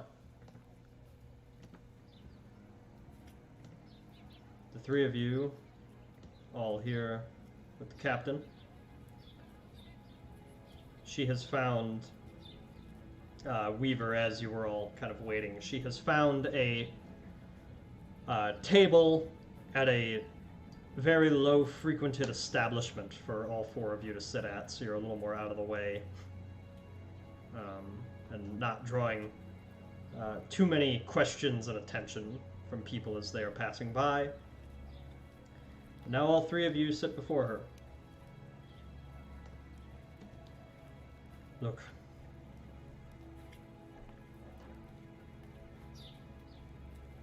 Whatever ends up happening,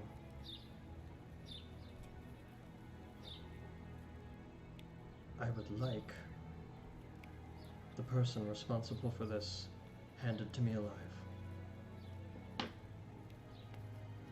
Now I'm sure you've already done your own digging. Perhaps you'd like to go to the stables with me, so I can show you what I've found. But I should ask now what the 3 of you already know.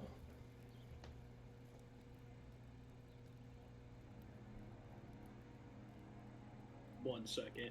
And Akechi's gonna lean over towards the other 2. And whispering. Mm-hmm. Yeah. Already been there. This is officially out of her pay grade. Which is shield code for, yeah, we got an interplanar problem here. Yep. And Skyblade is just going to nod emphatically at that.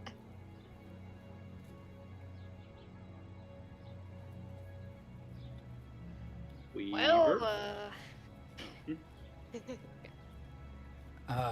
Weaver will nod and look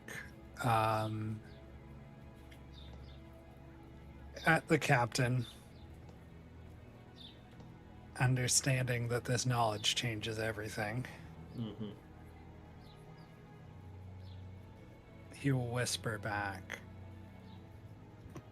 "We could tell her we're leaving and go solve this on our own. Otherwise, there may be conflict."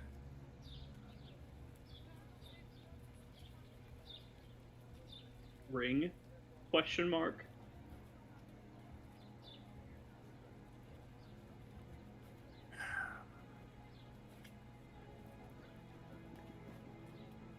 If need be.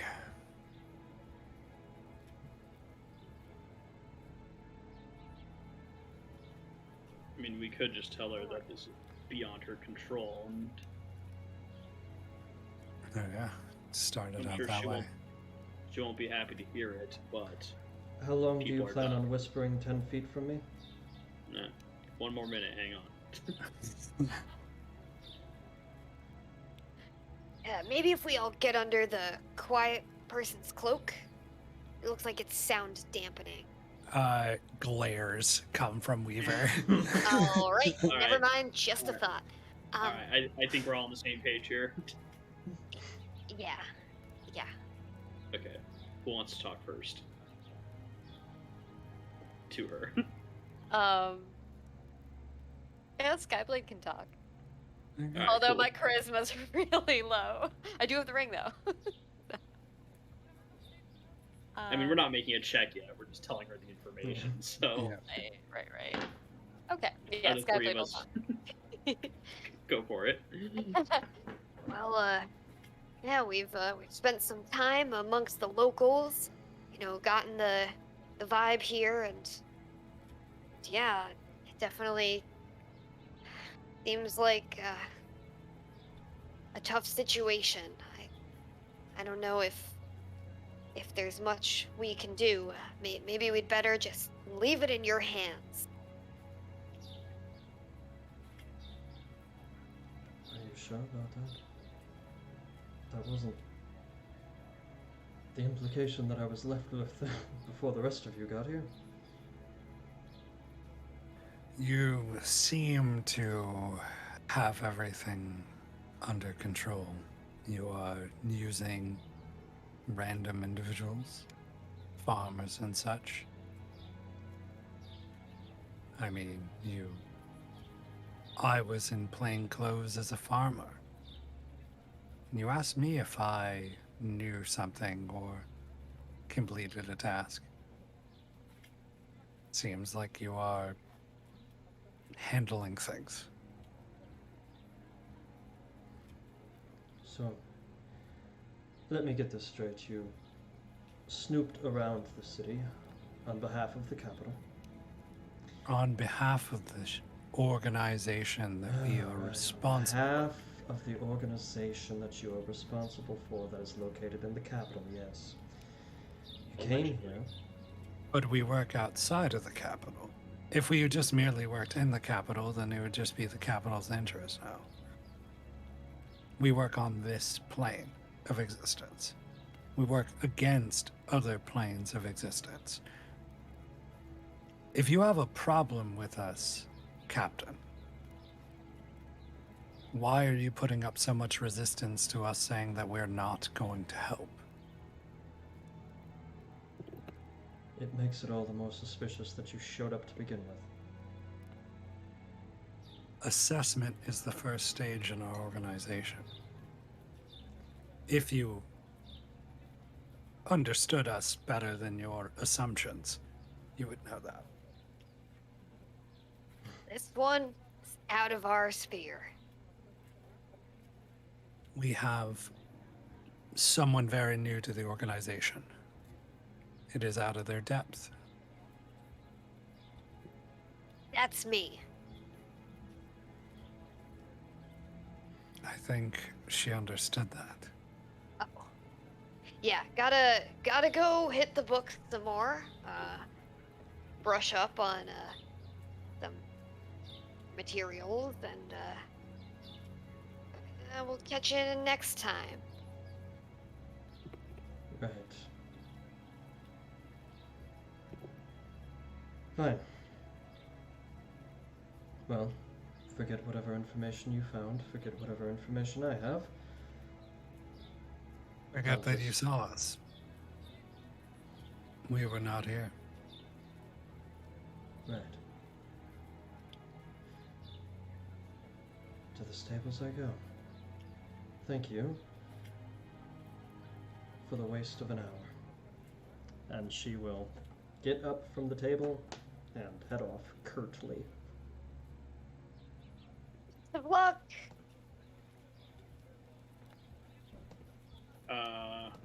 And like she's like left. Yep. Okay. Real talk, we have a problem. Real big problem. What did you? Well, sorry, I'm sure it is. But my thing first. There's something at the stables, and I'm not sure it's here, and that's where she's going. Like right now? Yes, right now. We need to move. We'll talk while we move. All right, let's go. I don't want us to be seen. Is that clear? Well, I am here to help with that.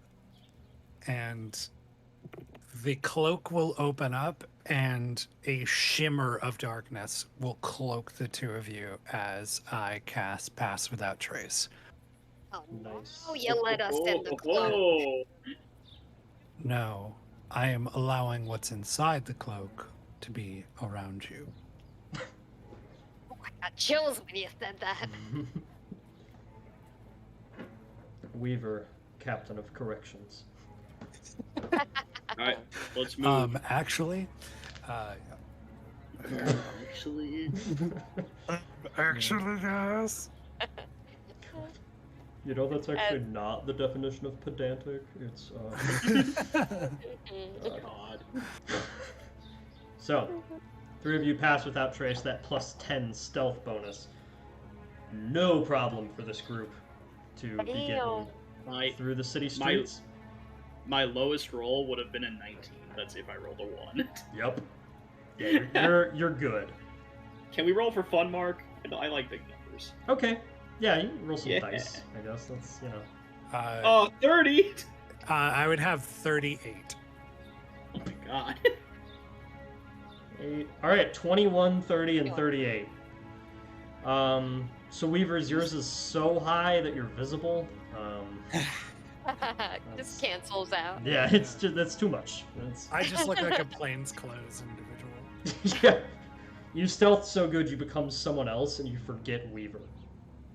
Oh, You became a randomly generated NPC for this world with his own side quest. yeah. So NPCs Dick. happen. My The rolls are too farm. high. My sheep, my sheep, my sheep. cabbages. Hello, adventurer. So, the three of you with that pass without trace can very easily slip through the cities. And I guess now, with Captain Nomi moving briskly along the main pathways, we just need to see if you are able to get there before her at all. So is there I know any... the way there. Yeah, is there anything that you would like to do in order to beat her there or stop her or anything like that? I would like to summon a friend. Okay. Gives a whistle. Alright. We'll certainly get her attention, hopefully. No. Can it be a quiet whistle? Well, I don't know if it's going to be a quiet descent of a griffin, but it could be a quiet whistle. if you would It's like. the Hunger Games whistle. So, as you're kind of starting to approach, you would like to summon your griffin, and where would you like Lumi to go or do? Can I sort of like branch off from the others just into the deeper shadows and try to have him stealthily descend and then just kind of mount him and be walking for the time being so as not to draw attention? Okay. That makes sense, actually, because I know that the movement speed on Akechi and Weaver is already really high. So, if you want to, like, you know, split off, get your griffin, be at the ready, while the other two kind of, like, Naruto run ahead. Yeah. Yeah, actually, if I could even, like, fly along the ground so that I get that sweet 60-foot movement speed, but Nice. kind of stay off the radar.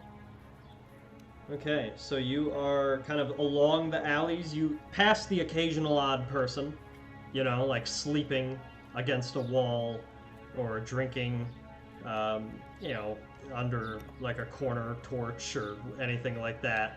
But for the most part, it's just occasional people being like, what the hell is that? But like nobody really notices too much. And as you're making your way through, you can kind of be at the ready and able to regroup with the other two as they get there. With your stealth and fast movement speed, I think everybody would easily be able to get here a couple of minutes before the captain would. So, Sweet. now that we're here, what's the move? I mean, do we want to do anything to try and deter her from coming here? A distraction so she's focused elsewhere? Because otherwise she's going to walk in on whatever we're about to be doing. Yeah, I think that's a great idea. Anyone got any of that fancy wiggly finger stuff to kind of throw her off the scent? Like shadow puppets? What are you talking about? No, like where you make like colors and lights and sounds, like with your hands. This guy knows. He gestures at Weaver. As Weaver is running, he will be digitating doors and windows to slam open and close. Ah, okay. So that will almost undoubtedly get a lot of people's attention, Captain included, as just this sort of strange, unexplained barrage of noise and panic.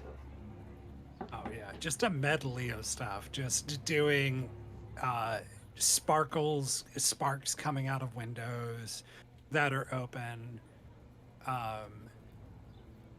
Just all sense of, like, one person will feel a chill that will come up their spine randomly as a window closes behind them. He is just causing chaos the best that he can. Okay. And I'll help by throwing one in because I think Mark will just appreciate the flavor of it. So again, you know, Akechi's not full human. He's like a wild hunt, so he's like this mixture of like beast and human. So I think, you know, putting his hands together to kind of like microphone, like, you know, megaphone the noise. I think he'll just kind of like let out this like cry/howl that sounds like the cleric beast. Nice. Yeah, you know, just this like bestial sound along with like all this like window and, you know, the magical like crazy door stuff. Hopefully that will be enough to draw her attention. Yeah, undoubtedly. We also flip a cabbage cart. Yeah, I mean, while you're at it. So, you guys have created a ruckus, completely undetected. Yes. And you can hear townfolk being like, you know, shouting out, "It's the beast," or "It's the killer," or something like that as they're starting to flurry around. And you can see the captain stop in her tracks and immediately try to assess that situation and head back. And you guys get to the stables, still empty as far as you can tell, quiet, still roped off. You probably have a while now. That's how silent shields do it, baby. Well, All right.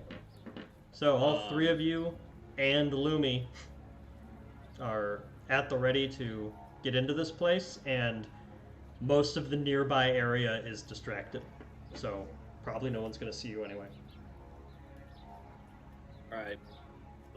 did you get the sense we could? Oh, I just lost my halfling voice. Crap.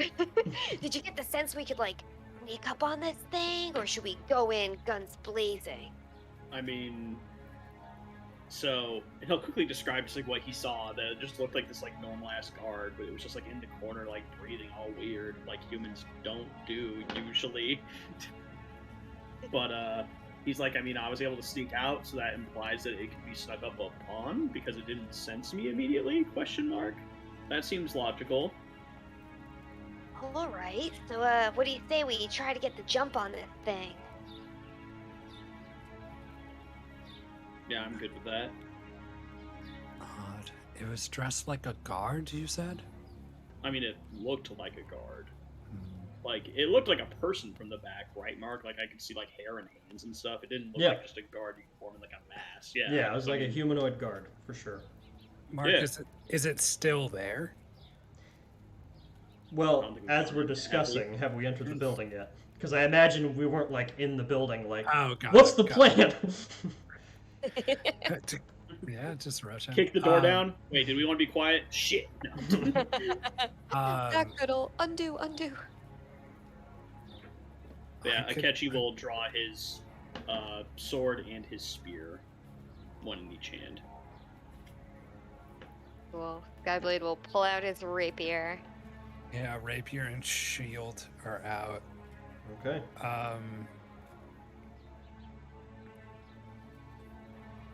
Are we just going in? Because I can also, well, I mean, quietly go in. Is Pass Without a Trace still up? It lasts Yeah, a long time. it's still doesn't up. it? Mm-hmm. Yeah.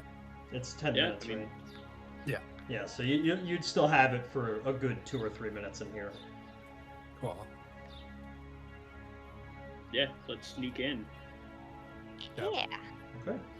And we can Wants just, to re-roll, Mark. yeah, you could just keep those as you all just move in very quietly. You know, the door creaks even less than it normally would have, as you're able to just very deftly poke it open. And you leave just enough room for Lumen Quill to fit in with the rest of you. There's like just enough space in here that he would be able to glide, if not get into a full fly, and help out if things got terrible. Cool.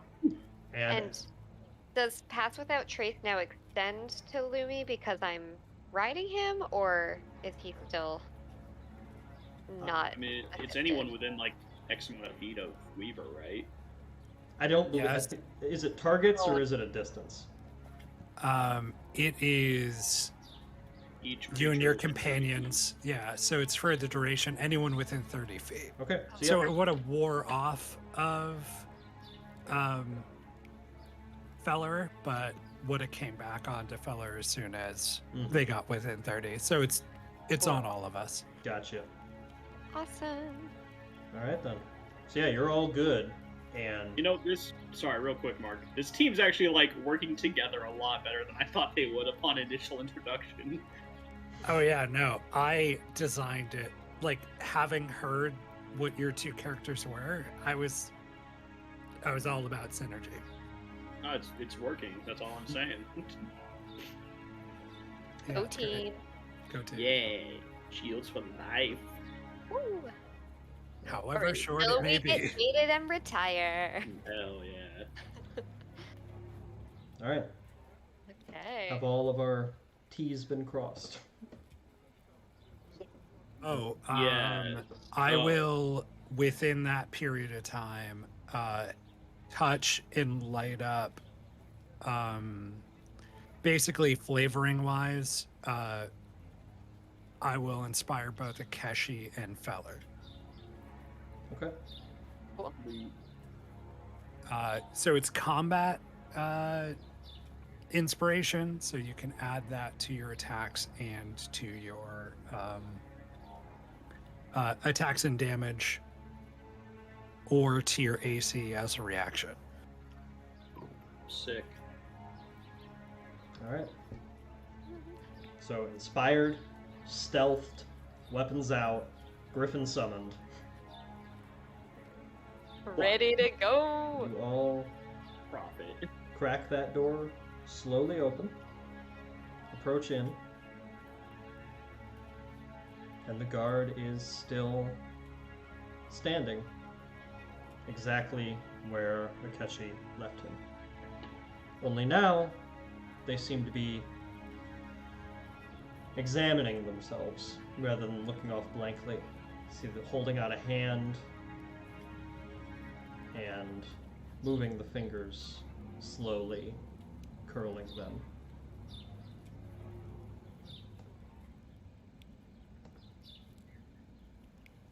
Other than that, nothing.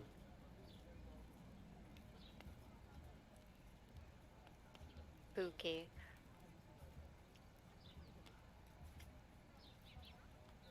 I mean, this could just be a weird guard on drugs. Like, there's nothing that's like clearly indicating that like what is going on here, right? It's just a weird situation as far as we can tell right now. Yeah. All right. Whispering. All right. Do we just want to knock this one out? How do we want to approach this? Maybe our Non-violent. quiet friend can do some more of the bells and whistles, wiggly finger stuff, and see if it reacts. Okay. Sorry, real quick. If you're in the Silent Shield, it's called magic. Let's just get that out of the way real quick, okay? Yeah, Right. It is called magic. Just so Alright. you know. I can do like one little thing, but not much else. So I don't really, I don't use it a whole lot. But cool. Maybe you could do some more magic and see how it reacts. Very well. Magic it is. He will wave his hand and slam the other door on the other side. Okay. That door slams, and the guard just slowly looks up from their hand, maintaining that strange breathing pattern, a very short breath in, very long breath out. And you hear this very odd sound as their head slowly creaks toward the door. The skin along their neck almost creaks as if they're wearing leather as they turn. Sugar honey iced tea, they're wearing somebody else's skin.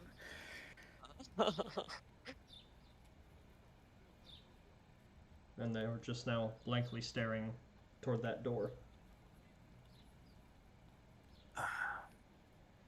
Well, that wasn't exactly a violent reaction. So they're definitely undead. Well, Is that something we could assume? Like Did- particularly that it's undead? did Feller tell us anything about the book? I would assume when you said let's talk when we run that information has all been exchanged. Okay. Yeah, exactly. And to your question, Ryan, perhaps with a roll of Arcana. Which would you like? Arcana? Yeah. Oh, well, hot damn.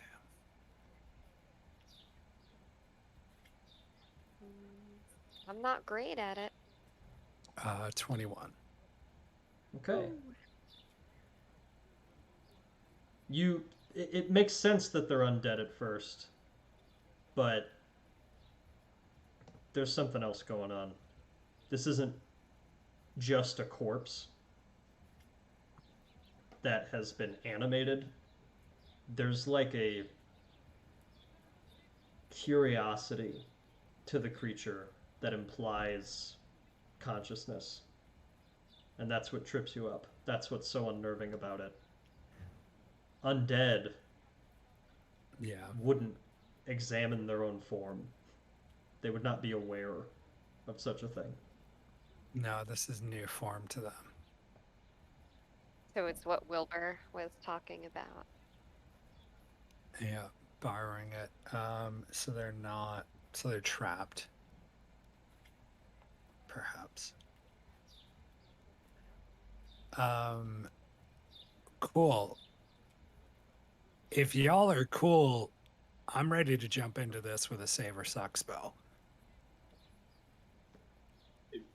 Yeah. Shoot your shot. I'm going to, well, our Pass Without Trace is going to drop as soon as I do this. So everyone should probably get into position, because if it doesn't work, we're in this. I take dodge action. Very well. Dodge action's underrated when you're prepping, I'm just saying. out of one of his sleeves, like pulling it out of the threads of his clothing, Weaver will pull out a straight piece of iron, wavering it around, keeping their distance, and just point it and cast Hold Monster. Okay. That is a DC 17 Wisdom save. All right. Let me check our stats here real quick. DC 17. DC 17. Okay. With an 18, that is a success. Son of a bitch. Cast. And you're all the others of you are just dodged and ready. And there's that slow, leathery turn again. And takes another breath. And it seems to be looking in your direction, but the eyes don't quite lock in to anything. Fantastic. That's not And creepy at all. you can see that one of them seems like it's vacantly looking around the room like a lazy eye, and one of them is half shut, and you can see underneath the eyelid that it looks like the eye is not exactly in place. Wow. And as the creature turns around and is vacantly looking in your direction, it starts to speak.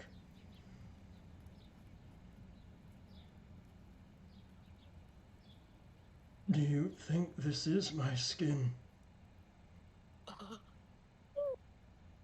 Release whoever you are holding, and we will get you back to whatever plane you are from.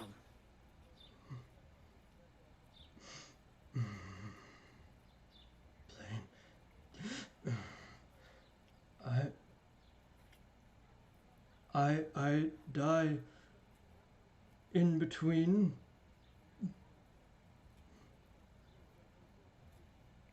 I belong to air. Is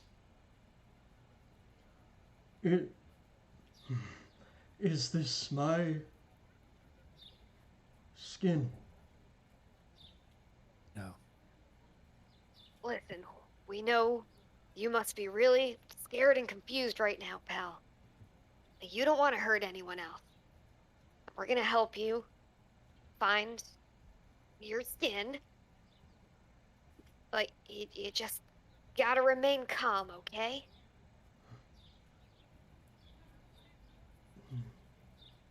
Right. This isn't my skin. Nope, not that one. We're gonna help you find the right one, okay? Not my skin.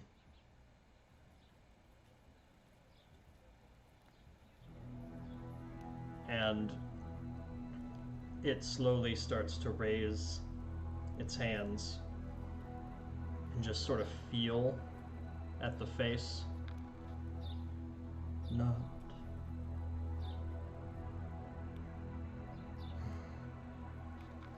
Where is my skin?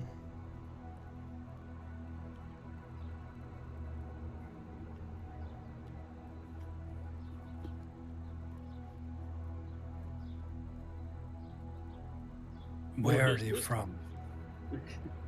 I body is of air. I am of air. This is not.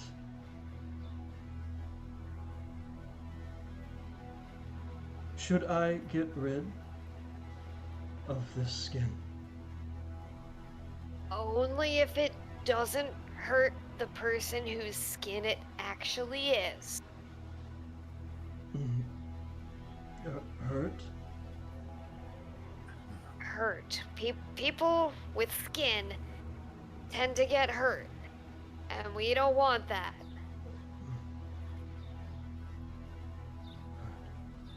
We need you to come with us. But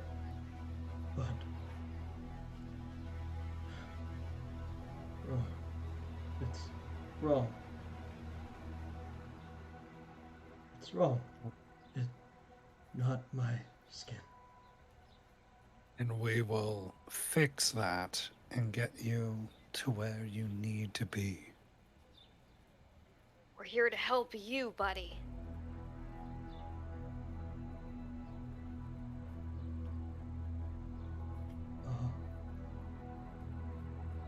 We don't have time, my friend. People that wish to hurt you are coming. When I lost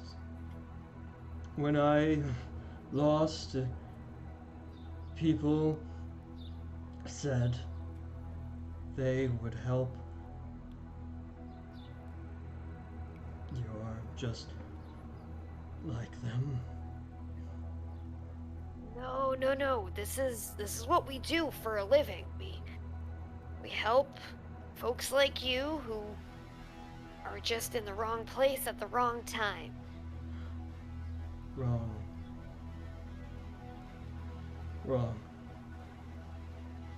Exactly. Hurt. We're gonna make it right. People with skin hurt. No. Guys, I think we have to just grab him. Find skin, not my skin. And these words just continue to tumble out.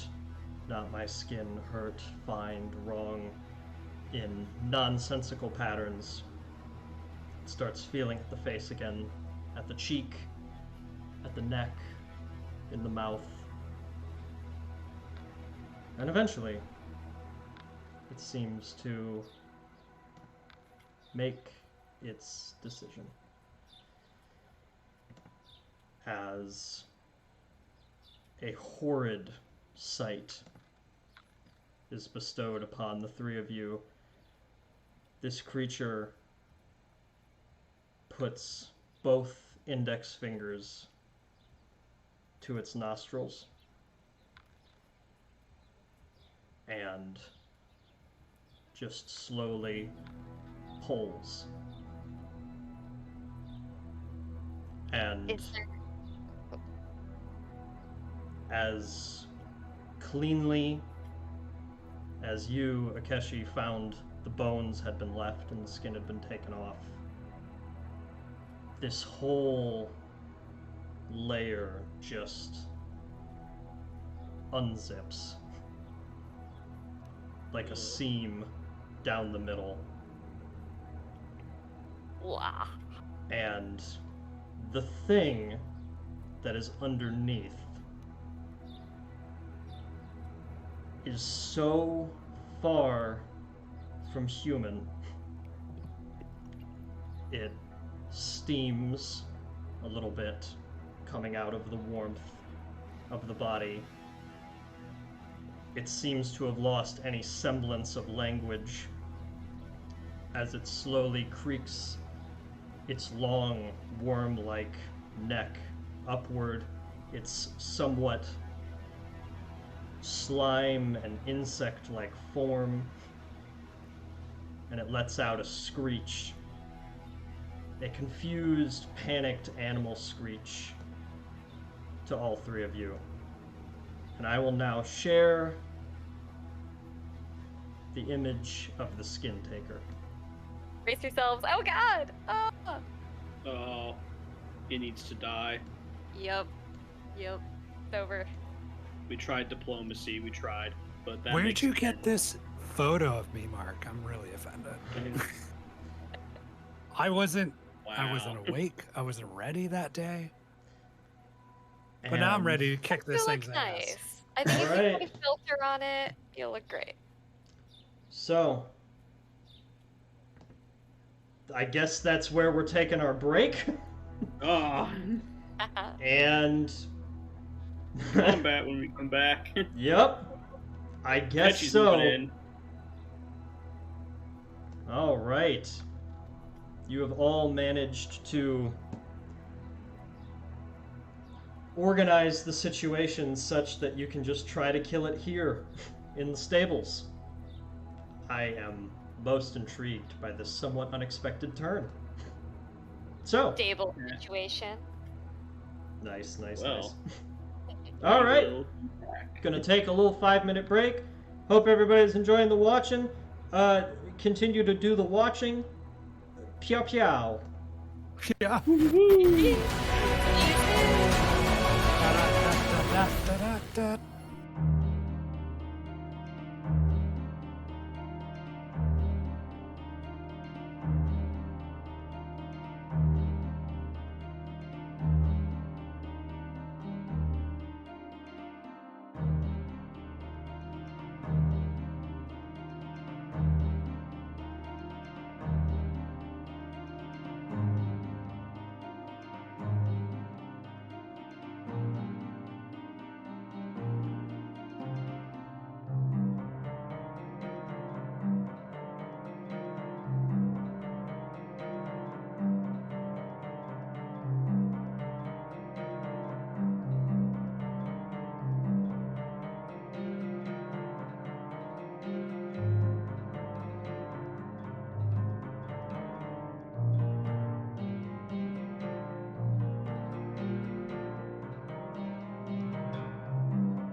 And we are back, guys, gals, and non-binary pals. How we doing? Woo! So, things got a little bit spooky, I will admit. But I'm going to remedy that by not. We're going to fight this thing now. So, let's go. Horror time. Time for fight. And let me go ahead and get rid of these bizarre sounds. Let me get rid of tense atmosphere. As Hans Zimmery as it is. We need some combat. Dino noises. Michael right. Bay explosions. Here we go. So, get that going. And I am gonna highlight all Forias here, and I will switch you to the map very soon, I promise. Boom. Okay. So I'm going to pull all of you now to the map of the stables. Okay.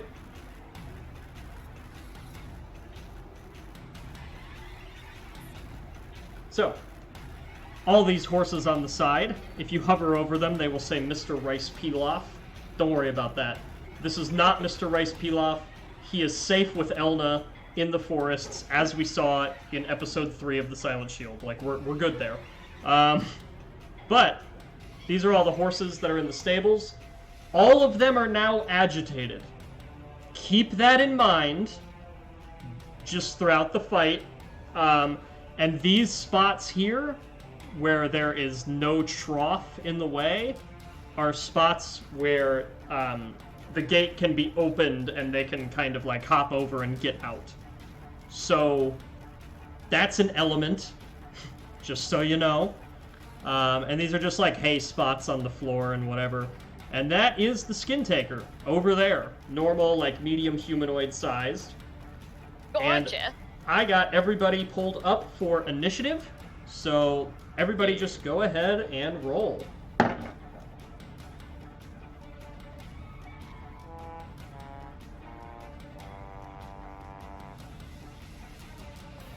$26. Nice. Oh no, what happened? I think I that, accidentally rolled twice, sorry. yeah, I think somebody double rolled and the double roll was bad or something. That's me. You're 13. Okay. So, Akeshi definitely going first with a 26. Hell yeah. And then Hey. Feller and your... God damn it, I did the horse. Hold on. Copy you. There we go. Alright. There we You go. and your Griffin buddy for the 14. Skin Taker for the 13. And Weaver with a 10. I will unpause the game and let's begin combat. Okay, Akeshi, you got the first move.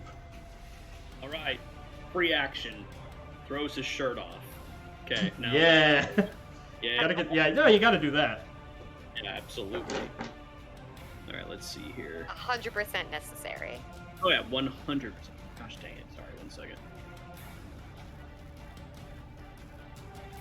Okay, 1, 2, 3, 4, 5, 6, 7, 9. Okay, there we go. So yeah, he's gonna move 45 feet up there. And as he's running, he's actually going to pull out his rifle. Okay. Using his... and we're just gonna light this thing up because we know how dangerous this thing is now. So for my bonus action, I'm going to use Kensei's Shot. You can Okay. use a bonus action on your turn to make your ranged attacks with a Kensei weapon more deadly. When you do so, any target you hit with a ranged attack using a Kensei weapon takes an extra 1d4 damage of the weapon's type. Alright. And along with that, we're gonna action surge, so I'm gonna fire 4 shots at this dude. Gotcha. Yeah. It's gonna say longbow, just because I didn't rename the weapon on D&D Beyond, but it's the rifle. It's this again, it's the same thing. Alright. Alright, so. And I'm just gonna roll all the hits first, if that's fine with you. Yeah, that's all good. Alright, that's, well, Well, not that. Okay. Oh, wait, I two think maybe? I can help you with that.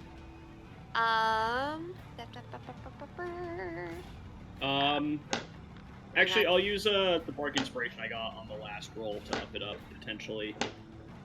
Okay, I also have Bountiful Luck, if you want that. What does that do? If you roll a 1 for an attack roll, ability check, or saving throw, I can use my reaction to let you re-roll the die. You must use the new roll. I mean, if you want to, that'd be pretty rad. Yeah, totally. All you. Okay, so just roll one more time then. Mm-hmm. Hey! That's more like it. Okay, so you now have 3 hits instead of 2. That 13 was a miss. But I'm gonna try using the bark inspiration to see if I can up that. okay, on the 13? Gotcha. Yeah, just a d10, right? Yes.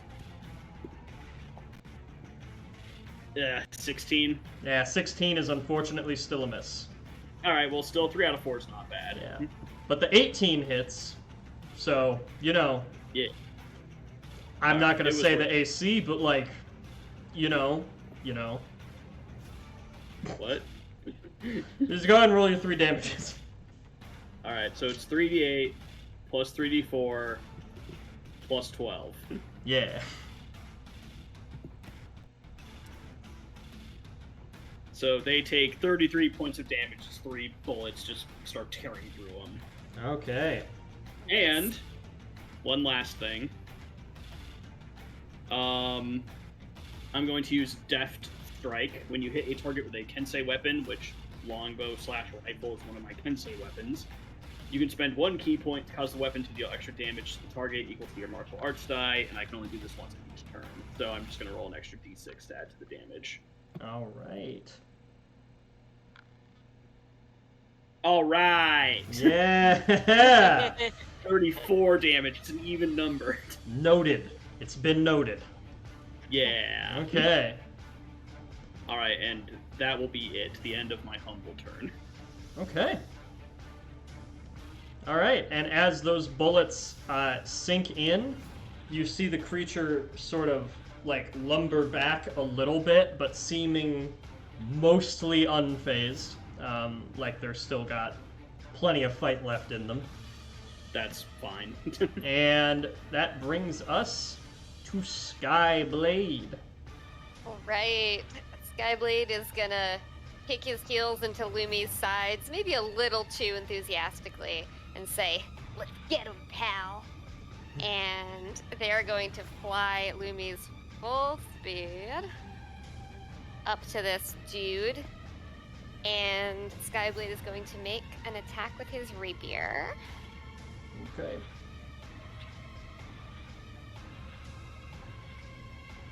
All right, an 18 is a hit.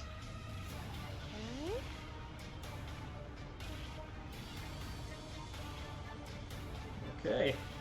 Damage, and he is going to use his extra attack to attack again with the rapier. Also a hit.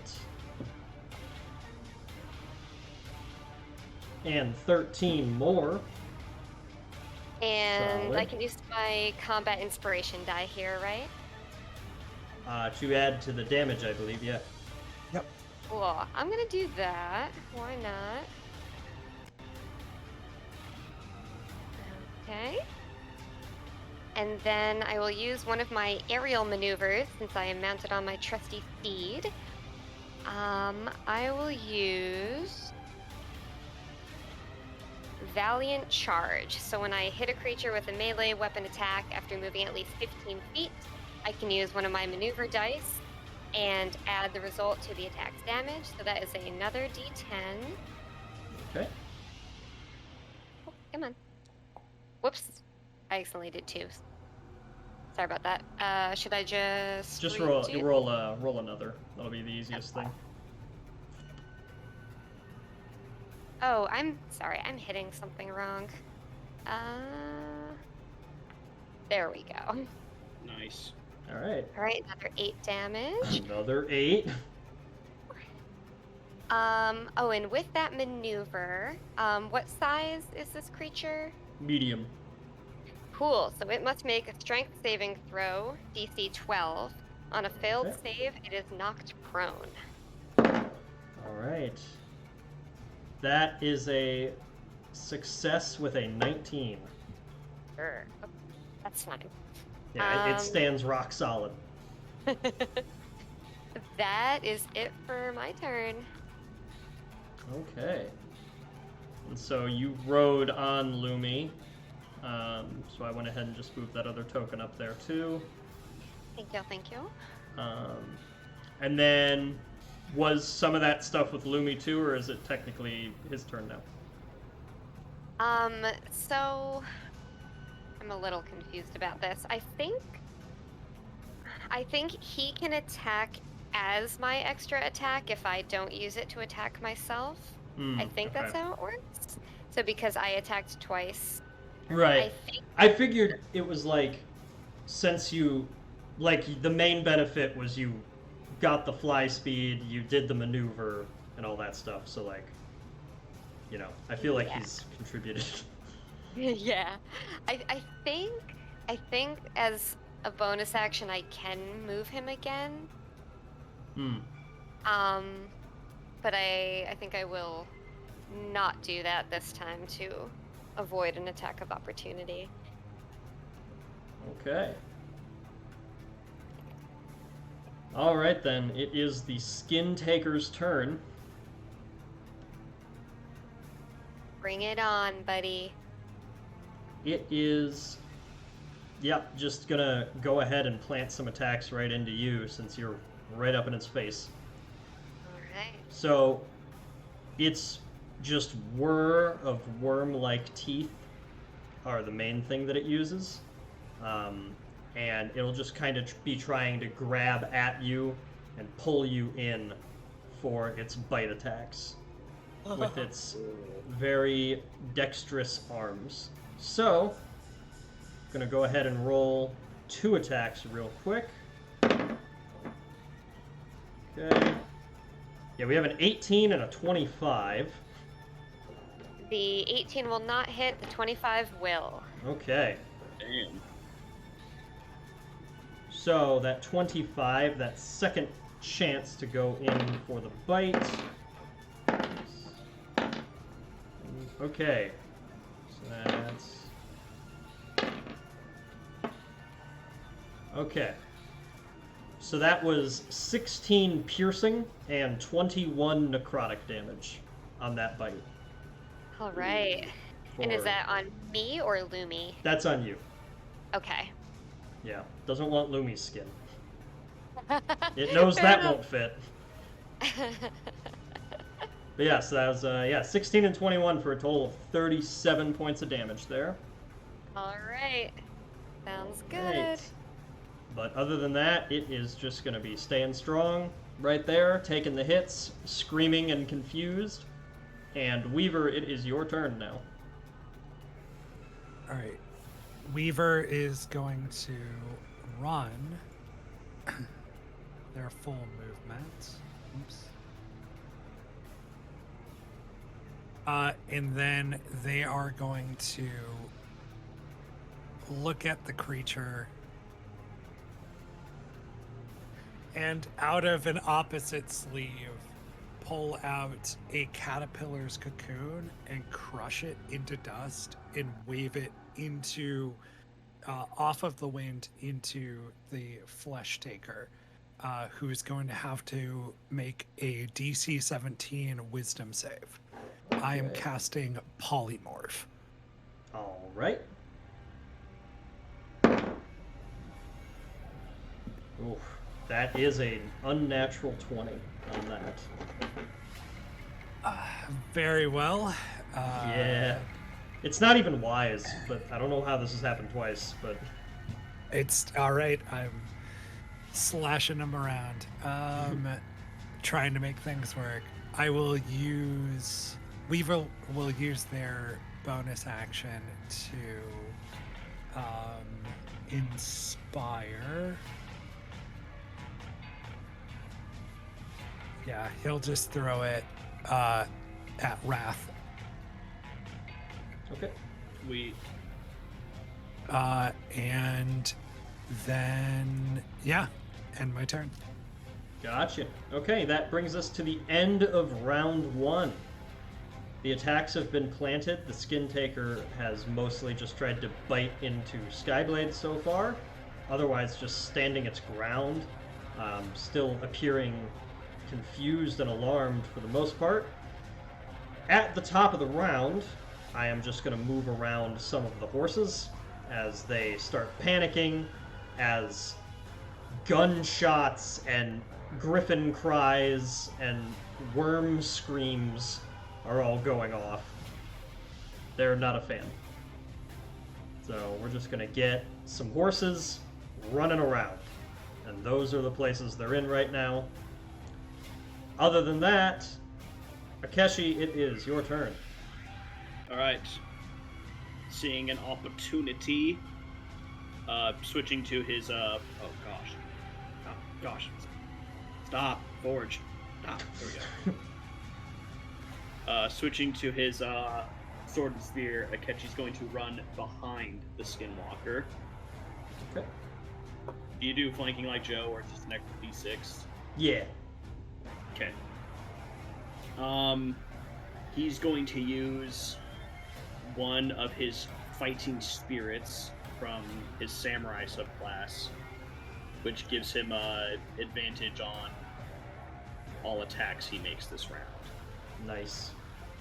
And it also gives me 5 temp HP. Huzzah. Woo!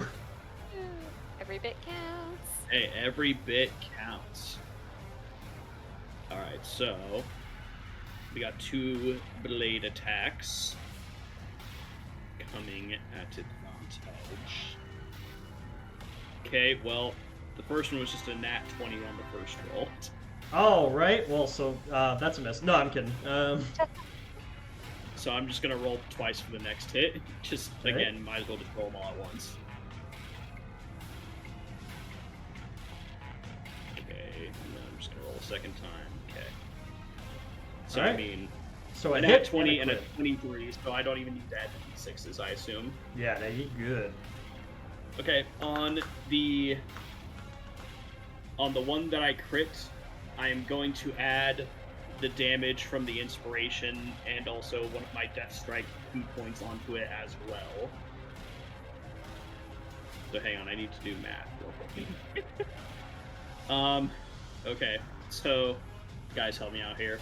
8 plus 8 plus 6 plus 10. That's 24, right? Yep. Okay. Oh, sorry, 1 second.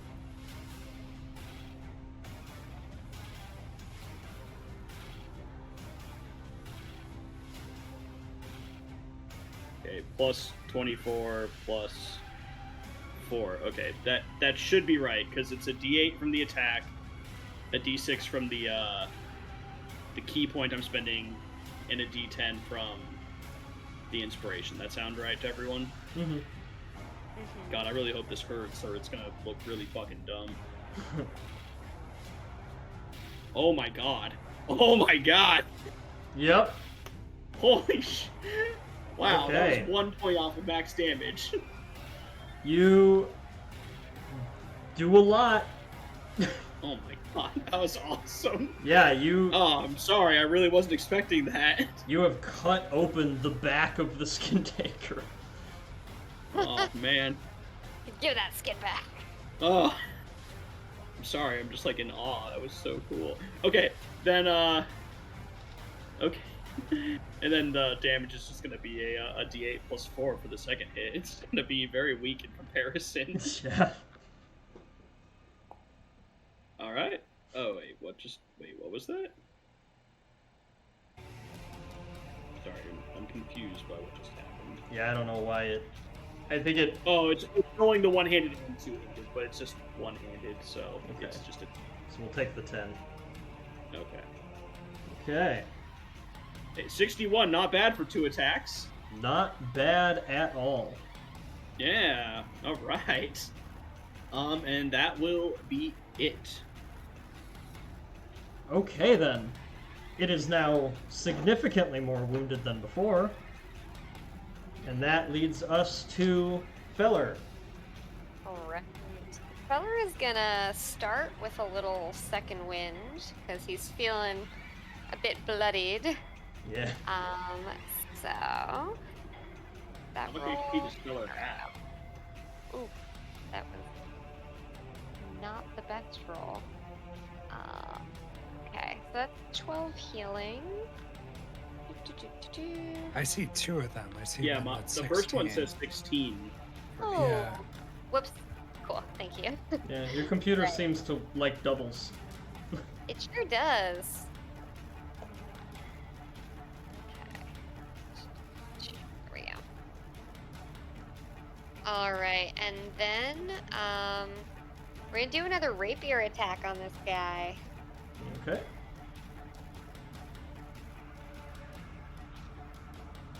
Alright, that's a hit. Wonderful.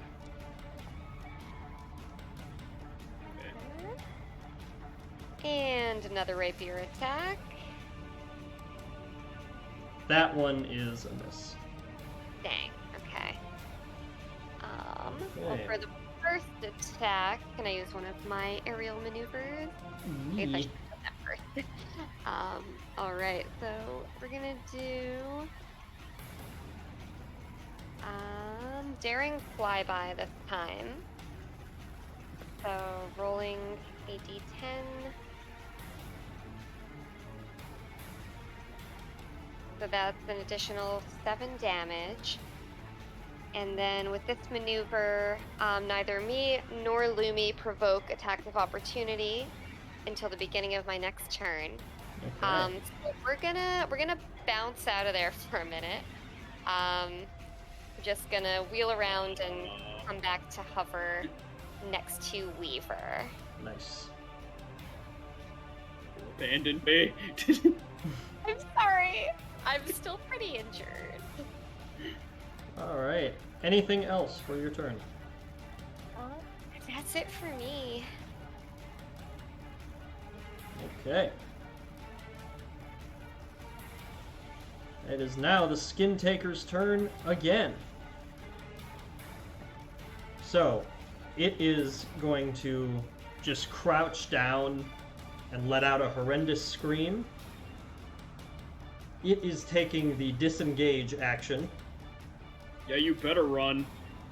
and it is going to use all of its might to break past this door that is behind the two of you. And yeah, that's definitely enough. 10. Alright. It is out there now. It has left the stables, Oh. Left the building. and it is just running and screaming through the streets. Oh no. And Weaver, it is your turn.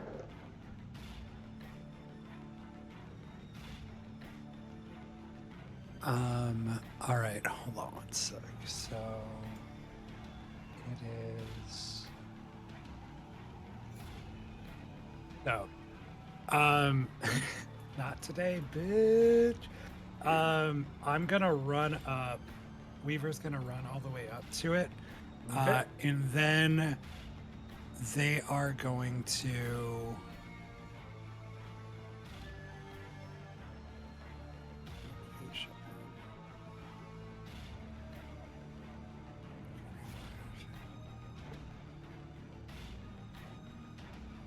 Okay. DM, what's the rules on Dimension Door with an unwilling creature? I'm not exactly sure. I assume it would be like a grapple check. And then if you succeed, you can just pull them through. Yeah, I'm gonna yeet him through a Dimension Door back into the barn. Alright.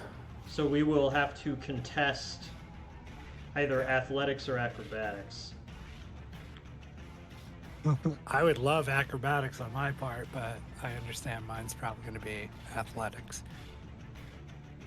Yeah, I think it's I don't know if they need to be the same for grapple checks, come to think of it. I think you're able to... I've always kind of house ruled that you can do either. But Okay. Fair enough. I know typically it's athletics, but for me it totally makes sense that an acrobatic character could not get grabbed. Cool. So... Yeah, that's my goal, is I want to yeet him back through a door back into the barn. Yeah. Alrighty. Okay. So let's just go ahead and get a check from you. 23. Okay, and that was a pretty measly 12 on his part anyway, so Cool. you got him. I'm actually going to mix it up just a little bit. I'm not going to go through the door with him, Okay. because what I want to do is, if you would arrive in a place already occupied by an object or a creature, you and any creature traveling with you each take 4d6 force damage. So I want to slam him into one of the troughs or a wall or something. Okay. So he'll just appear, and I'll move him so he's not right next to Akeshi. That makes more sense. But he can appear here and burst through that trough. Okay. And how much is it? It is here. I can roll it. Yeah, you could even roll it yourself. That sucks. 12 damage. Yeah, damage is damage. The bigger part is he's back in the barn. Yes. Oh, I can Well, actually back- help you re-roll back that again. if you want. Oh right, we've already gone a whole turn cycle. Yep. So you can re-roll that and use the new roll. I thought it was going to be Okay. a d20 roll, or it's any damage roll. Is it? Oh, sorry. It's attack Yeah, roll, it's ability only check, attack. or saving throw. Cool. Sorry, never mind. No, it's fine. 12 is 12. It's something. Yeah. Dope. That's movement, action. We'll say bonus action. That's Weaver's turn. He's out in the street right now. After, if anyone witnessed him, he jumped around over and acrobatically slipped and through, opened a dimension door, and pushed this skin taker through the dimension door and then stopped. Yeah. End of turn. That's pretty slick. All right. Top of round 3. Horsies. Running around. Just gotta simulate that, of course. It's really They important. just cantering. Right. Trotting around. This one in particular is very terrified that the skin taker appeared next to it, so With a huge crash out of literally nowhere. Like a Yeah. door Killed itself off the appeared, wall. dropped him into it, and then that was it. yeah, that's actually the worst. Alright, so there's all them, just running about. And at the top of the round, we have a very wounded skin taker. And Akeshi, it is your go. All right. Moving in, he's just gonna keep going at this thing. Like first he was staring out the window, and then it, like vanished, and like we were pointing. He turned around, he's like, "Ah, thank you." Then he went after it because he was like, "What the fuck was that?" But yeah, moving in, he's just gonna take 2 regular strikes. He's not gonna use a fighting spirit yet. He has a. No, actually, he will use a fighting spirit to get advantage on both of these. Okay, I lied. that's fine. We all lie. Alright, cool. Just making sure. Alright, so 1. Alright, well. Okay, good. That's way better than a 1. Yeah. Second one. Oh my god! Wag! Okay, you might do it. You might do it. Go ahead and roll that nasty ass crit combo I mean, again. it won't be as much as the last one was, because the 2d10s really helped up the damage on that one. Yeah. But okay, so for the first one, it's just going to be a regular attack. Mm-hmm. And I should have fixed it to where it should only roll once. And sweet, max damage. Nice to see. Okay. And then, since I attacked with a monk weapon, I'm going to use a key point, and I'm going to try and stunning strike to make sure this thing doesn't get away. Okay.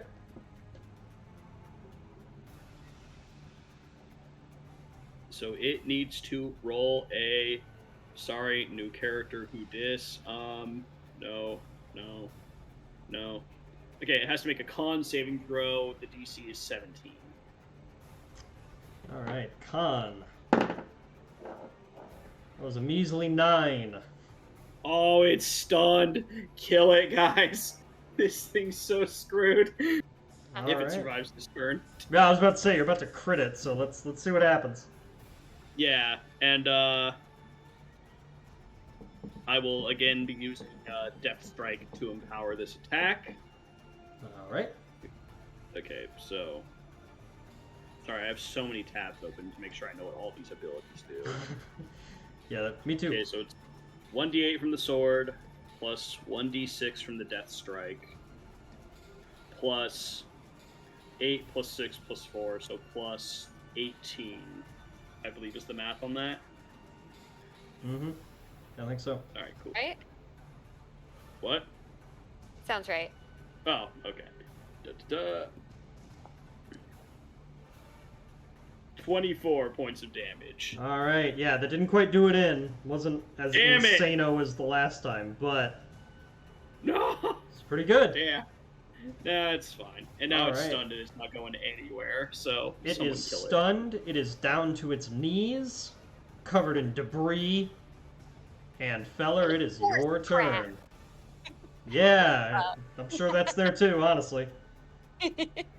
Feller's gonna kick his heels in and have Lumi come around in an arc so that, oh, not quite that far, about to here, so he can approach with at least 15 feet. And they're going to do a run up against the baddie, and he's gonna swing with his rapier again. Nice. With advantage. That is true, you have advantage. So you might as well roll another to see if you get that crit. Alright. Hey, you never know. It's worked out for me well today. Yeah. But it's still a hit there. All right. So, Okay. 12 damage. And then we're going to do an aerial maneuver. We will do Valiant Charge again. So that is another D10. Oop. All right, rookie. So, your opponents drag them back in, stun them and knock them down, and then you come in with a spin sweep. How do you want this final attack to look? Feller is going to aim his rapier blade right between this thing's eyes and say, "You really gotten under our skin, pal."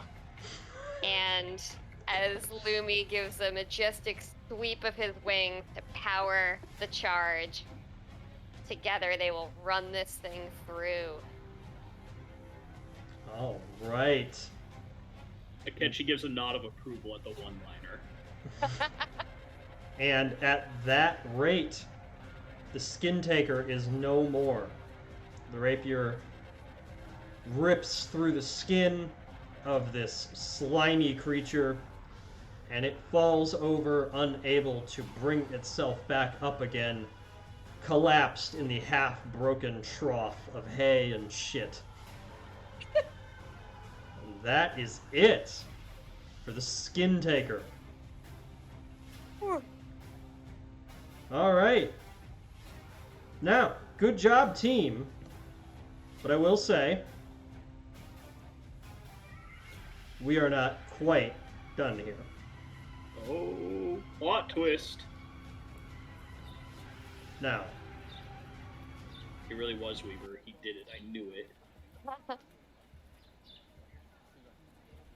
the sounds of the city start growing a little bit more as the rush comes down.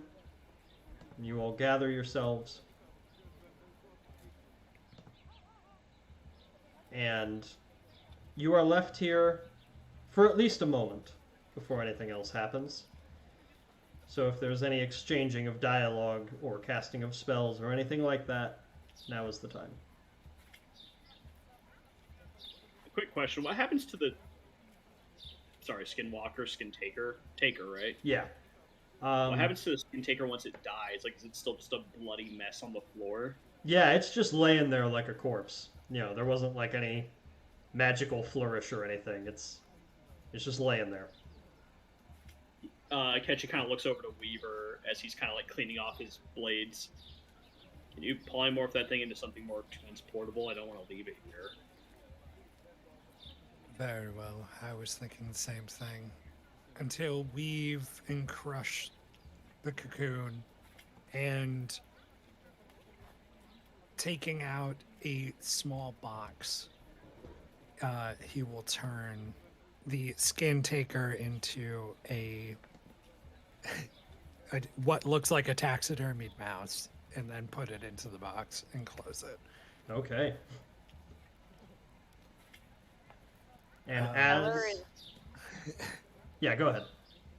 I was gonna say, Feller is riding a wave of adrenaline. He's hopped off of Lumi's back and is like hugging the griffin around the neck and high-fiving the others, or attempting to high-five if they accept it. Going, yeah, guys, yeah, squad, we did it, we did it. Hell yeah, Ketchy will return that. All right. You know, so many people get down in this business, and it's really refreshing just to see someone who likes fighting as much as I do. Like, thank you. No problem, pal. I feel like I'm a natural at this, and I couldn't ask for a better squad. Do we want to be seen? No. Very well. Then we better not be seen. And again, opening the cloak and just wafting a dark energy, casting Pass Without Trace on all of us. We need to leave. All right. And leave we shall. So you have the body disposed of. Oh shit, I can't cast that because I'm Oh, 'cause of polymorphing polymorph. something. Good Never to know. mind. We're gonna have to just sneak Not- out the old-fashioned way. Just the old-fashioned way. All right, then. Well, as the polymorph is cast, last words are exchanged, you're starting to get out of there. You do hear, as the horses all begin to scatter, loud, metallic footfalls, armored footfalls, that are running toward the entrance here. Can we go out the back? Is there a back door? Yeah, you can. Yeah, I mean, you can just run out here if you would like before you wait to see what any of that is. Oh yeah, totally. We want to get out of sight like ASAP. Yeah. Yeah, let's scurry. We can always hide in the shadows and listen in if we want. Yeah. Whee! Okay. So you can all Damn it. get out of there. And it was mentioned cheekily, but do you want to try and stay? Because then that will require some stealth rolls to like eavesdrop and all that. Do we want to, guys? Weaver is very, very interested to see how much this captain actually knew. Yeah. Yeah, I think Feller will give Lumi the signal to make himself scarce. Okay. Or if you even flew off with Lumi. And just left. Or not in general, like flew around the area. Yeah? I think in order to listen in, Akechi's gonna go outside, look up. He's gonna step at the wind and jump up like onto the roof, and then kind of stealthily move about, but like listen to what goes on inside. Okay. Yeah. maybe Lumi can just go on the roof. Yeah. That makes sense. Yeah. Alright, so we'll put Lumi here on the roof. Put Akechi here on the roof. And then we can go ahead and just tuck the two of you not in the building. Perfect. Okay. So you all get into position. And I know I said stealth earlier, but I think this is all well enough, and you've all proven yourselves so far when it comes to hiding. So let's actually just go ahead and roll perception to see how well you can hear.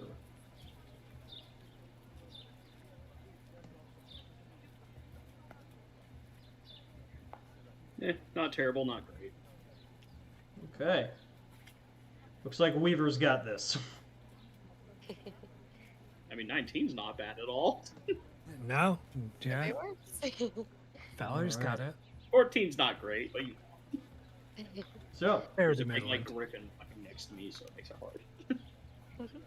as you all get into those hiding positions, you hear doors shut behind, footfalls, and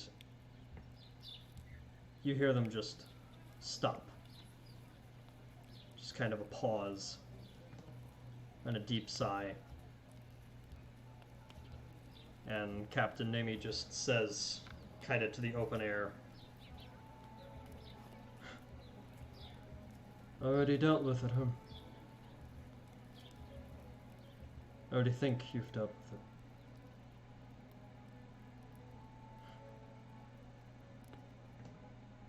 And she starts to pace a little bit through the space as if still looking around for any signs of anything.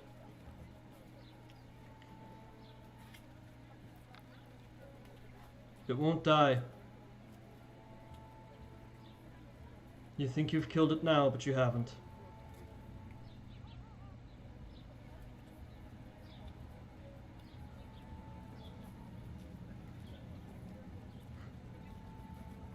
The 9 murders.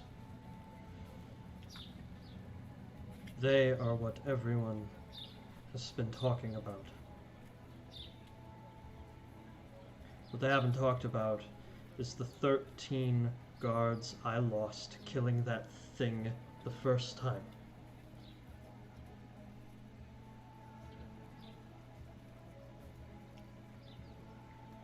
It's not gone.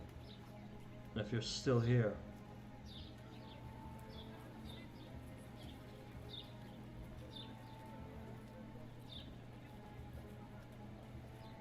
it might interest you to show yourself.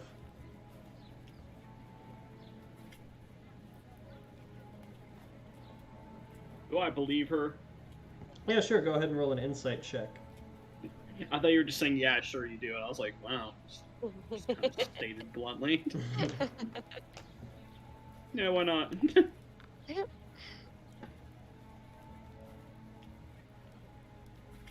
I'll jump in. Insight buddies. Hey! Whoa! Hey! Lunch. Let me see here. Okay.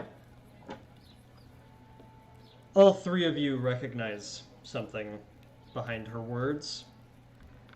What she just said, most likely true. The fact that you underestimated her ability to handle this, she perhaps took as a bit of an offense. Perhaps she felt slighted that she wasn't given the chance to tell all of you what was going on. But the real thing that seems to stick out to all of you is that she still seems completely indignant on being able to handle this. Like, she has some sort of ultimate piece of information that will solve the whole situation.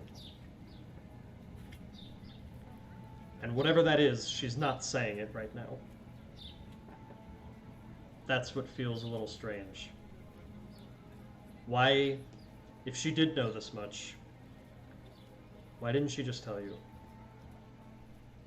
And why isn't she telling you now? Can Akechi see where the other two are? I think so. Yeah. Kind of like looking over them, he's going to hold up a finger indicating, like, wait. Then he kind of points to himself and he points down. Kind of showing, like, let me go in, but you two hold off, just in case. Feller will flash back a thumbs up and then pull out the ring and toss it up to Wrath. Aw, genius. Gotta use it. Yeah. Right. Slipping it on, there's like a window near the roof, I assume. Yeah, you can hop in through like a skylight or a side window or something. Yeah, I think he'll do like a Cirque du Soleil, like kind of jump off, grab the railing, like pick his feet through, and then just like hop around like right there and just land. Alright, so you land. Land. Yeah, you'll also get bardic inspiration as you pass by Weaver. Oh, sick. Alright. And I mean, he'll make a clearly, like, I don't know what direction she's looking, but he'll make a loud enough thud to where she'll know that she's no longer alone in the room. Yeah, she'll notice. You can see that her blade has been drawn, but she doesn't necessarily point it towards you in any threatening sort of way. She lets it slowly lower. Good. One last thing is Weaver will point as though he's making a clock, like time, with the polymorph, pointing at the box. Ah. How long does polymorph last? 1 hour. Oh, we got plenty of time for now. Very well. Yeah. It's good to keep in mind, though. I mean, plus, she knows what it No. is, so I mean, we're not going to hide it from her, or at least we don't need to. But anyways, good to know. Thank you. So, yeah, she has sword kind of lowered, still at her side. Good. I'm sure you fought well. But as usual, it was rather foolish of the capital to send people here who think they could solve the issues without the helps of the lowly people of Wexany.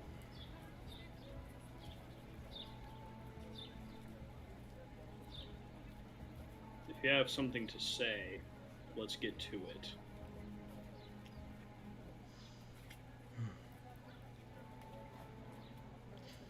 That thing, whatever it is,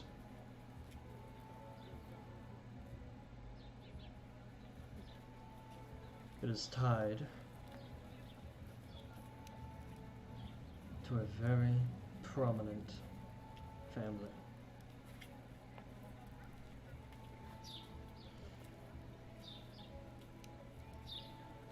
I am simply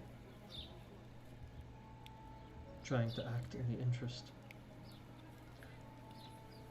of this entire city. The details, perhaps, you don't have time for. But simply put, the Valsala family, half elf, half air Genasi, are some of the most respected people. They're one of the only things that give this entire city any hope. And that thing will not go away.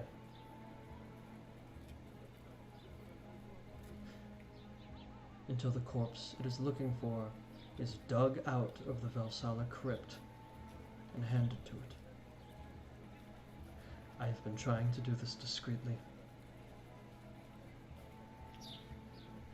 because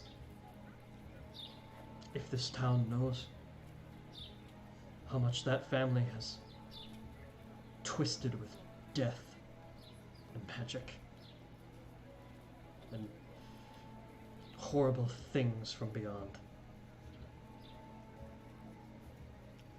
they might lose their entire faith in this system. They might lose their faith in me. And if they lost their faith in me, then it would be up to the capital to send a replacement. And I won't lose that now. Not after all I've done for my home.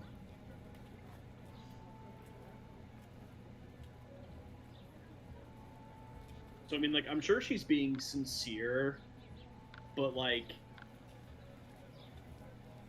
do I feel like there's, like, pride kind of blinding her in a sense? Let's do insight again. Okay, I'm pretty good with those. I mean, I have a passive of 19. Do you still want me to roll? Yeah, I think so. Alright, fair enough. Yeah, 24! Okay. Jack Bauer, baby! Yeah, for sure. With the 20 and above,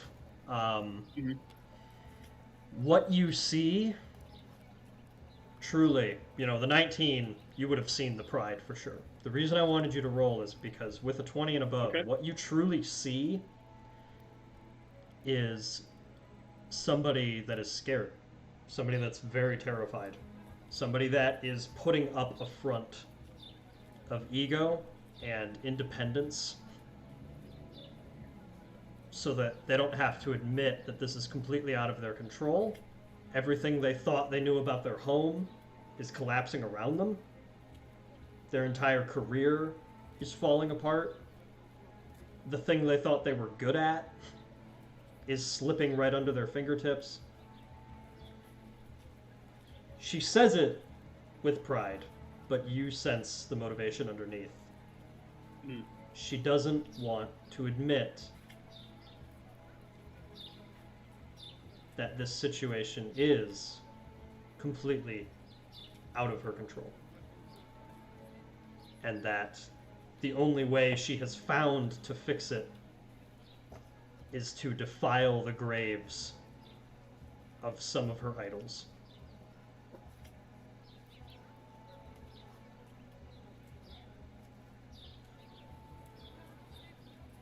So I think Akechi kind of sensing all this and just kind of looking at her. You know why we do what we do?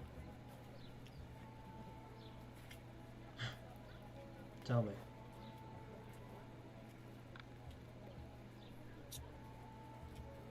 Several faceted layers, obviously, but at least to me, the way that I see it, we do it for people like you, so that they can continue to be believed in. It's hard when you live in some place like this and something like... And he just kind of motions to probably the still large amount of blood that's like right next to him from where this thing got killed. Mm-hmm. That shows up. My family's been targeted by monsters, humanoid and not alike, my entire life. That's why I learned how to fight.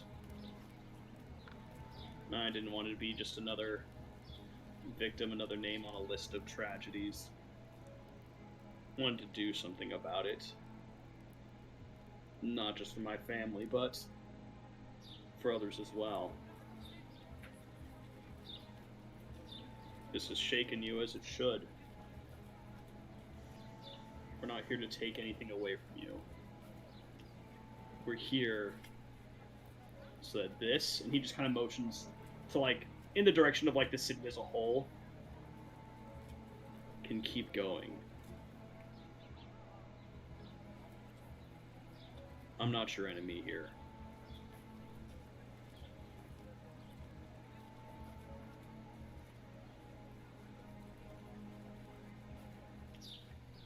So the rumors really are true. Well, Silent Shield. I will keep your secrets. But you have to keep mine. I don't care where you take that thing, but that grave cannot be defiled, and no one can know that family had anything to do with it.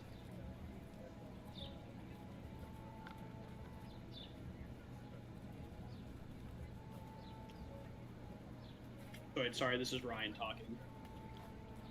So she wants us to take the corpse and just find another way to get rid of it, basically. She doesn't want us doing the one thing that she said she knows will solve the situation. Yeah, she's pretty much telling you, as long as you take this thing out of Wexany, I don't care. The main thing I don't want you to do is mess with that crypt. Because then people would start to know.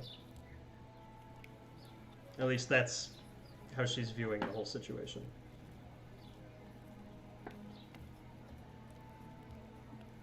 I mean, we had a scroll of teleportation to get back here, but do we have to walk back to the capital or ride back or whatever? No, you could get back to the capital with the same sigils that Silva Dugo gave you.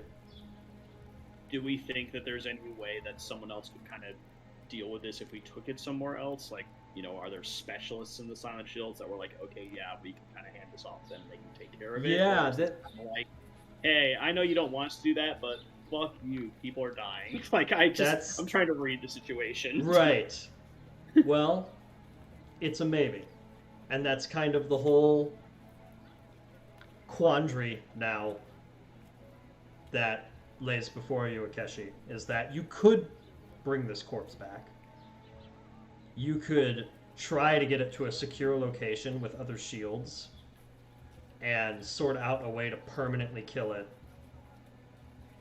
away from everybody else. At least then, hopefully, no one else will know about it here and nobody else needs to get hurt. But there's really no guarantee that anybody would be able to figure it out. So the only real way to do it for sure is to, at least if what the captain is telling you is all true, the only real way to do it for sure is to break into that crypt and give it the skin that it wants. So as a member of the Silent Shield, like, I really feel like that's what I should do, right? Is get into that crypt and make sure it's done and over with. Yeah, I mean I know I can argue back and forth, but in terms of, like, reading the rules as written, yeah, that's kind of what I should be compelled to do. That's kind of the thing. This is a moral quandary episode of Silent Shields now. Oh no, not, and I'm all game for that. I'm just making sure I'm understanding. Yeah. It's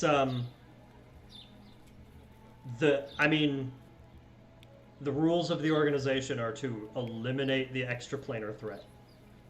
Bringing it back home, you'd have to have a really good explanation.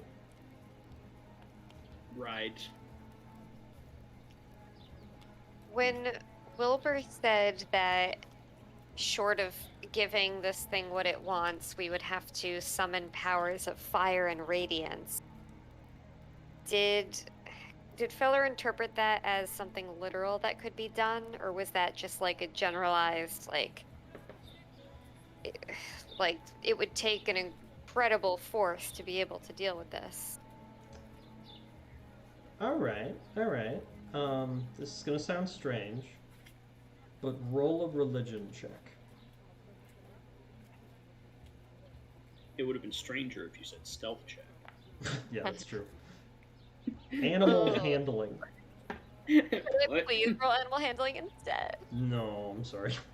Womp womp. Feller, all you are able to conclude is that you would have to kill it extra hard with fire and like religious glowy beams and stuff. I mean, you hardly know the word magic, so like, you know.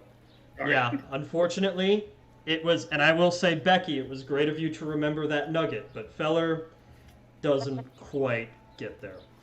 over his head. Yeah. With 5 years of experience of being with the shields and possibly dealing with similar things, would Weaver have an idea?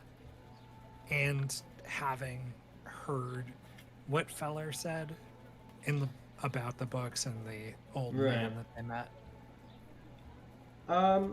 You can go ahead and roll religion as well, and we'll see what we get. You can do it. Okay, pretty solid. Mm. This particular creature you have not personally encountered before, but you do know that the explanation for the creature is that the death sort of happened out of step, and sometimes it happened between planes of existence. So it's possible that, and again, possible, that the creature can be truly killed that way, by taking its essence and somehow sorting it out, making it die in the time and place that it should have, so that the spirit and body weren't so terribly separated like this.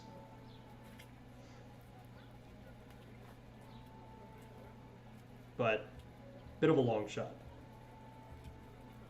But conversely, reuniting it with its body will lay it to rest. Yeah, that's almost a guarantee.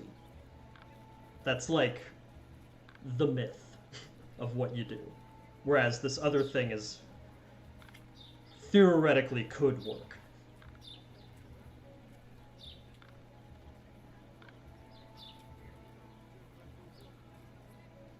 Very well.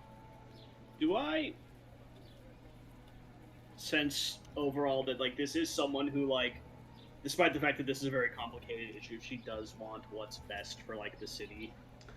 I'm gonna, I'll say People 19. in general. I'll say a 19 passive gets you that for sure. Yes. She is lawful good with a lawful neutral resting face. Got it. That's it. She just is trying to do her best. I really thought this was just going to be some lore information. I feel really bad because Weaver should have come in here because he's way better at this stuff. You sorry, did Eric. great. You killed it.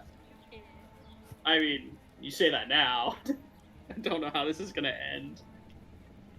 Well, that being said, after some minutes of, checking our menus and such,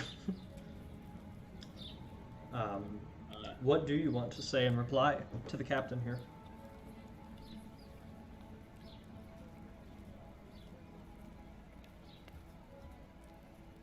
You spoke about how the people don't know about the 13 guards that you lost in battle with this creature. It's something we understand all too well. When one of us dies, there's nothing left behind. Hardly a service even. To the public, nothing ever happened.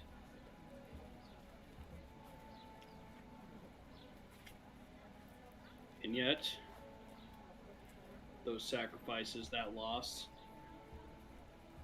it all pushes us in a unified direction.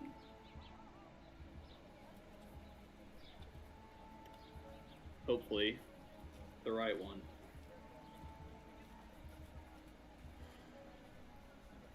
This has to end.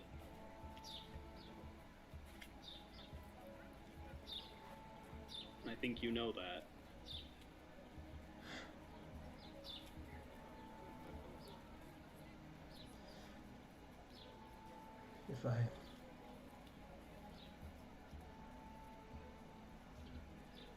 If I could make sure this thing would never burden another town.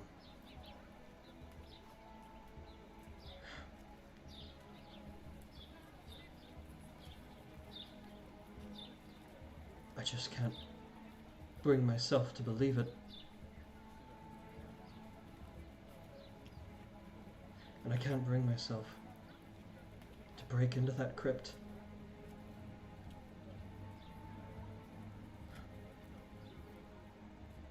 Sorry, this is Ryan again. Yes. So, like, she's concerned that we break into this crypt, that somehow people are going to find out that this family, who's, like, very well respected in this town, or was, I don't know if they're still ongoing or not, like, had their hands dipped in all these bad pots, so to speak, death and all this sort of magic. Why is she so concerned that information is going to get out? It's not like if there's a break-in at a crypt, everyone gets to walk in and see what happened. I'm just trying to... Sorry, like, that's actually Ryan asking, like, what exactly is her concern? Like, why is she worried that information is going to get out? Because the family obviously wouldn't want that information to getting out. She doesn't want it getting out. So why does she think that if we go do this, that's going to get out? I will say that is just a question you can go ahead and ask her. Okay, he does. Okay. Just for the sake of brevity, since I took way too long saying it. Yeah, so you say all that.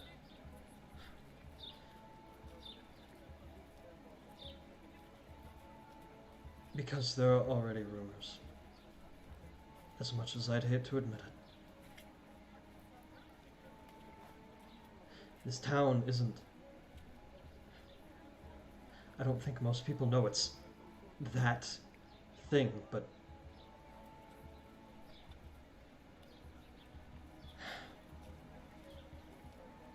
I don't think it would take long for people to put it together. That sealed crypt, broken open, and the skin taker suddenly gone.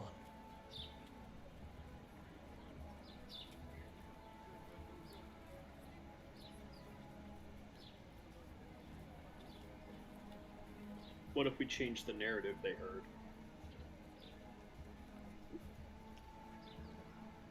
What do you mean?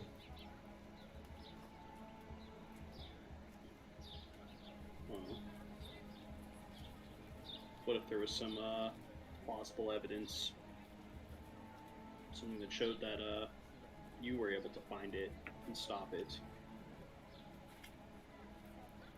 Something to redirect them away from the crypt. Unrelated incident. You mean... the killer was a mortal. Just a regular humanoid when I found them. And while I was finding them, somebody took advantage of all the chaos to rob a grave. Well, that's the thing about bad situations. People take advantage of them all the time.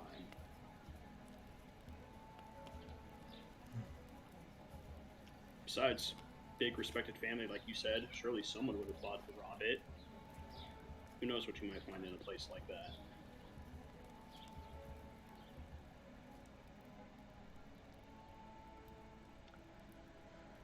Greed is very easy to believe.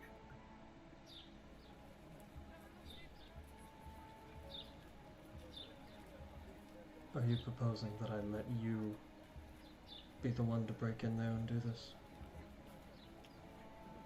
No. Someone, but certainly not us. We were never here. Right.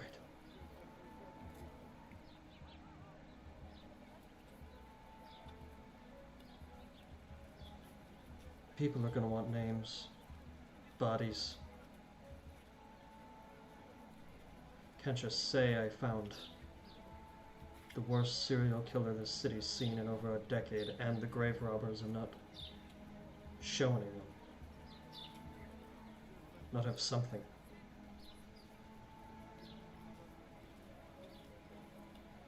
Are you capable of figuring that out?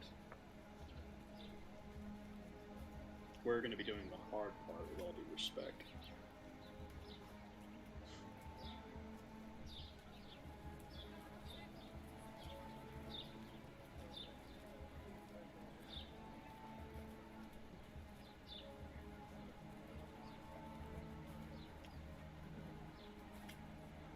Just look me in the eye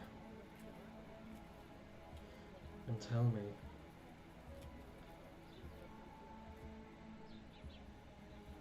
that Wexany won't fall under for this.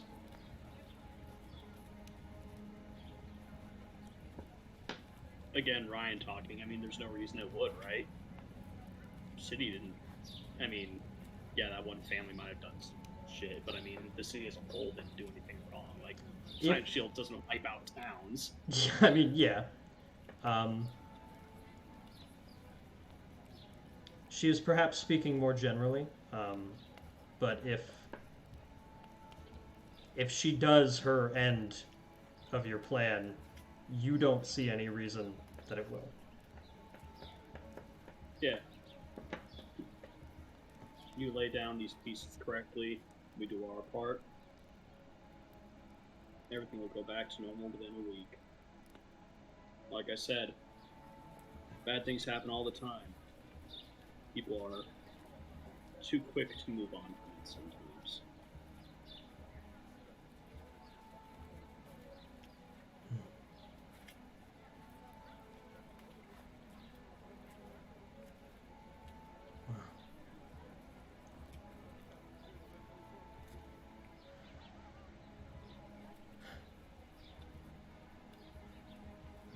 We never saw each other then.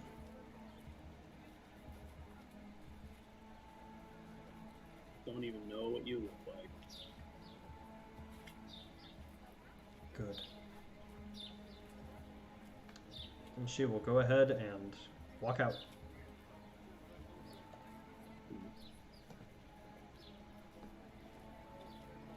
Hedgie will just kind of stand there for a minute before turning to rejoin his colleagues.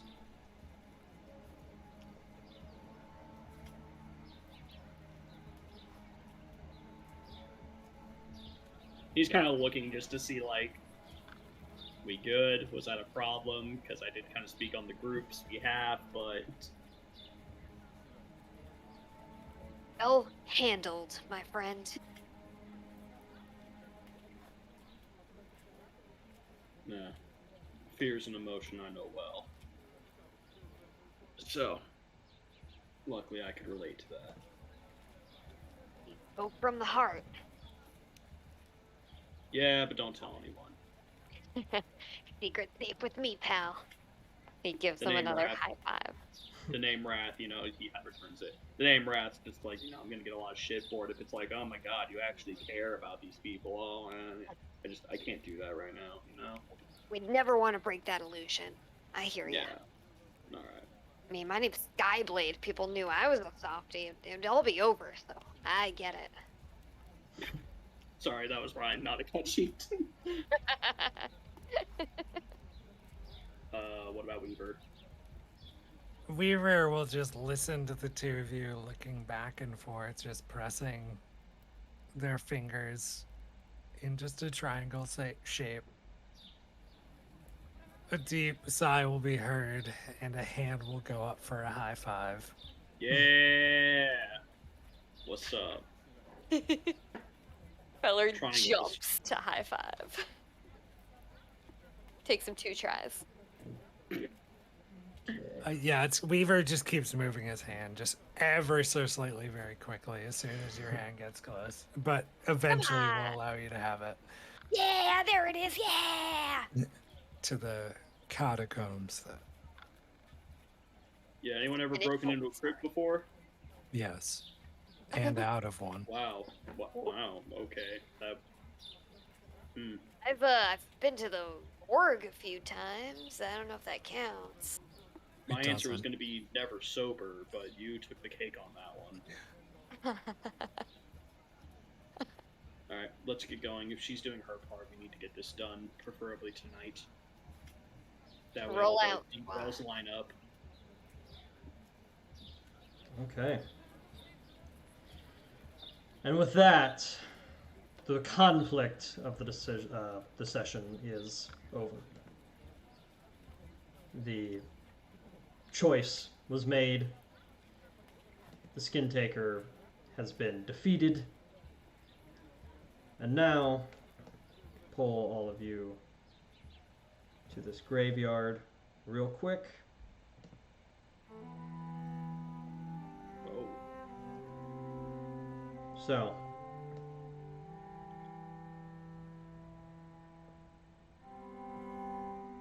you head off into the outskirts of the town.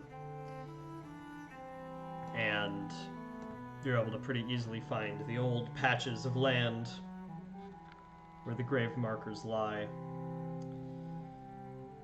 Sun has pretty much completely set now, only the moonlight lighting everything for you. And you're able to pretty easily find the crypt that the captain was talking about, since they were so prominent. Valsala Crypt. You read through, there's quite a long list of what many of the family members did. All sorts of political things, but mostly heroics. Fighting off creatures at the borders, saving the kidnapped, making bargains and winning wars against bandits. All in a time before the kingdom had too much of a grasp on this area. And they had descendants that lived on, of course, and remained respected, almost to the status of nobles in the rest of the town. And of the over a dozen people that are said to be in this crypt, you see all the dates going and going and going. You see one, Ursa Valsala. The date of her birth is written, but it's just a dash. There's no date of death. It seems the plot was purchased, but at least as far as this plane is concerned, she's still out there somewhere and hasn't died.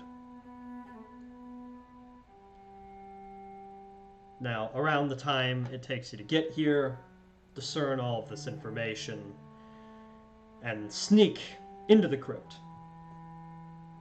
polymorph has begun to wear off, and the skin taker, still dead for now, is back to its horrid form. But as you enter the crypt, you see the skin taker's opposite. Not a horrid, confused creature of flesh, but a silhouette, a visage almost, of a ghostly woman. One with mind, but no body. A Air Janazi, young woman with wild hair. And I will share the art of Ursa with all of you.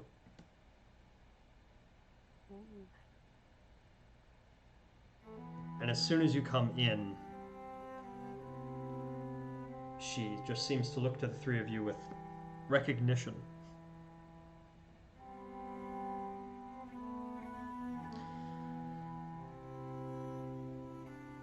I died 8 years ago in the elemental plane of air. My family had begun to practice dark necromantic arts in our hometown, bringing it all the way back. The foul things they had learned on the material plane. I tried to stop it all. And I did. Until my very last moments.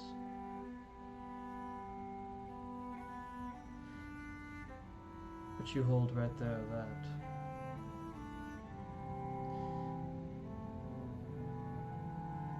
That must have been my body at some point. But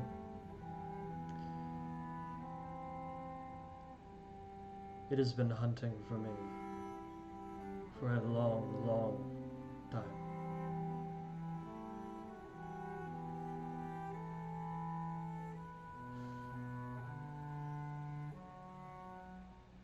It was close, but it never could have gotten here without someone.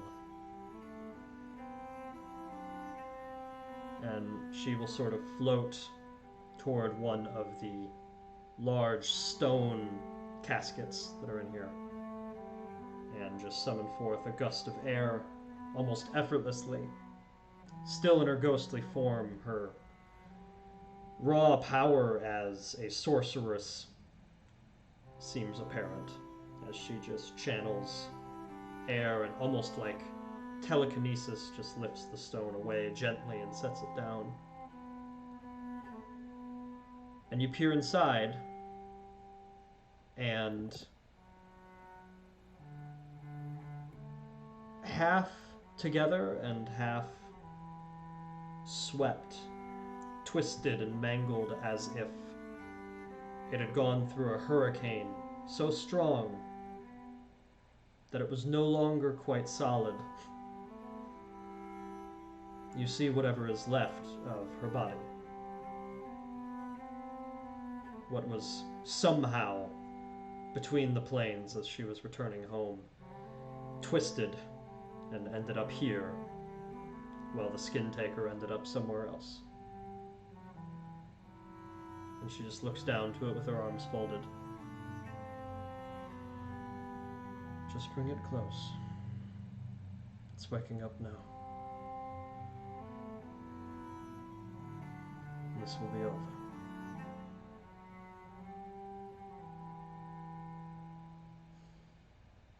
And the skin taker, you hear it sort of, not in a hostile way, just sort of coming awake. And it seems in its vacant eyes a lot less confused than it was before. A lot less tormented. So, who does the honors of bringing it toward the body? I mean, Weaver had it in his little box. Do you want to just do it, Eric? Weaver will hand it to the new blood. Oh. Hey. The rite of passage. Oh. Feller will catch their eyes for a moment and kind of lift his eyebrows like, really? You sure? Weaver will nod and gracefully touch her shoulder, and it's tradition. And you see a bit of a change come over Feller. He's still got that wily, reckless spark behind his eyes, but he sort of squares his shoulders and straightens up, and you see him grow up in that moment. He accepts the skin taker and brings it forward to Ursa. Alright, and you see the skin taker pat at the cheek of the corpse. And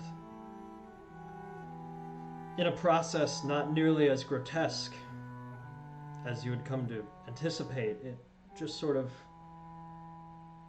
presses. Just lets its hand press into the body and then brings its face and presses it. And you see the skin taker just starting to flake away, turning into dust, as the corpse magically begins to reform, becoming what it should have been all along. And as the minutes pass, as that slowly happens, Ursa looks to the three of you. You seem like people who have gone through many journeys, harbor many secrets. I will be nothing but air soon.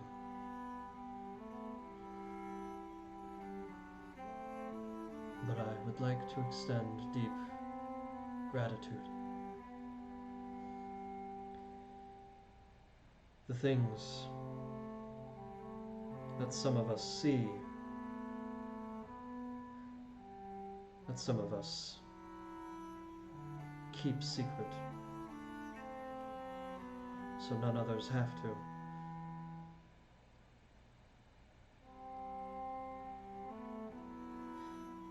All I can say is that I hope you all may pass more peacefully than I was given the chance. And before there's any chance of reply, Ursa fades and just turns into air.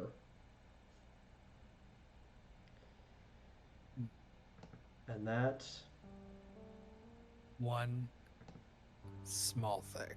yes. Pressing both fingers together, quietly, Weaver will go over and sing several different words under their breath. Will cast Greater Restoration on the body to remove any kind of curse that may be lingering, to just be sure that everything is done and that their soul may continue. Because dealing with anything with the dark arcane that their family was doing that put them in that state, Weaver just wants to make sure his connection to undeath is unique.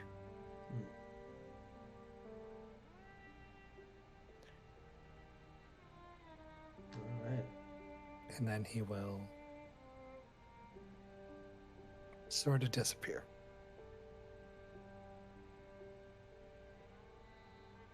Sort of disappear. He is going to cast Greater Invisibility. All right.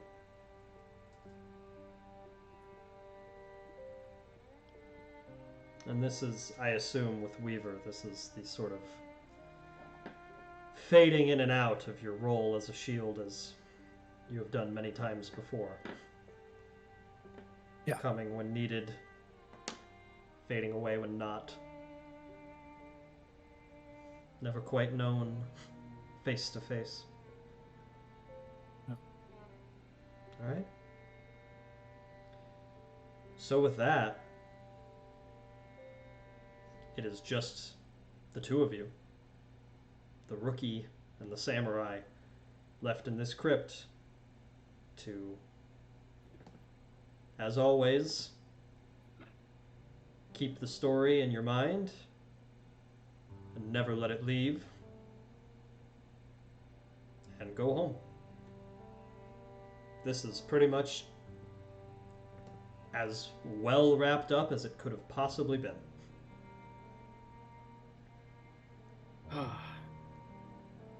And Nikechi's just standing there. Our spellcaster left before he teleported us home.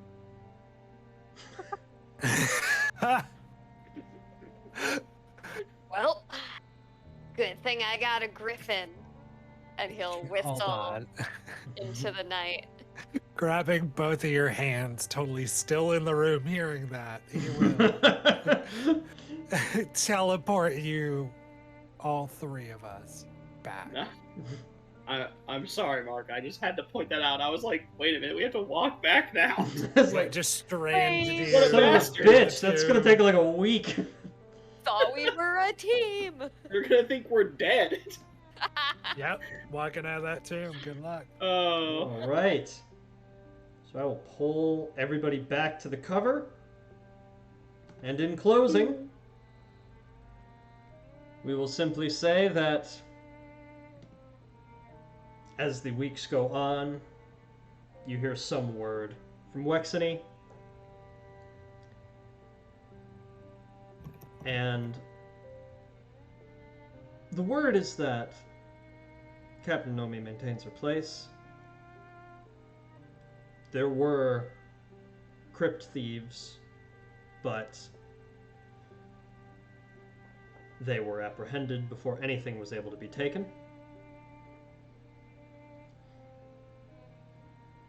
And even better yet, the casket of Ursa's perfectly intact corpse was left open. It worked out even better than any of you could have predicted. That the perfect alibi was left right there. And in the coming weeks, well, she still keeps the truth about that family close to herself, deciding when might be the right time, if ever, to tell the people about it. She does hold a ceremony for all the guards lost catching the serial killer. It's not quite the truth, as all of you shields are familiar with, but it's true enough that it brings her some relief. That all of those soldiers lost are honored in some way, and that the town remembers them as heroes. That was truly what she couldn't keep to herself. And she does not envy the three of you for having to do so. And on that incredibly happy note, that is the end of episode 4, baby! Woo! Woo! Episode 4, Silent Shield, Wow, Go, Anthology, Creepy, Horror, Planar Travel, Wow, Sad. Okay, so, that was fun. Thank y'all for playing. Thank y'all for having character arcs and shit, all having moments to shine. I feel like I feel like all three of you really contributed to how the plot ended up there. So that was really cool. It was very nice. Yeah. Great DMing, thank you, Mark. And I thank you. And I this wasn't necessarily the order that it had to go in, but it was very fun for me for the final confrontation to be the conversation rather than the battle.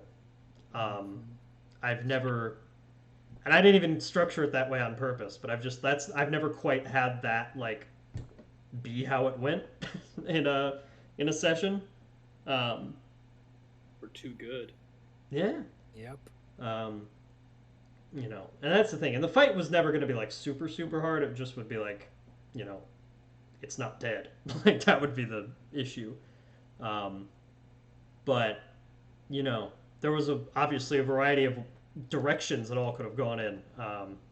And like order of information and all that. And I'm just really like, I thought it was very cool that the final battle was talking to Horrible battle. yeah, talking to a woman who was trying to do the right thing but did not want to admit that it might have to go your way. That was. Yeah, do you think she gained a more? that was perfect. Do you think she gained a more positive opinion of the Capitol after us, or do you think she still hates them? I'd be very surprised if she did. I think she's probably gone from like vilification to dislike. You know? I'll take it. Yeah. Honestly, that's an improvement. Yeah. So, you know, there's that. Not that you represent the Capitol, though. Let's keep that in mind. True. As I tried to say multiple times to her, I was like, we are the shields. We are not the Capitol. We work on this plan. See, but she kept coming at us so aggressive about how we represent the Capitol that I wanted to represent the Capitol just to spite her. Yeah, you're like, hey, wait a minute. I don't hit that place.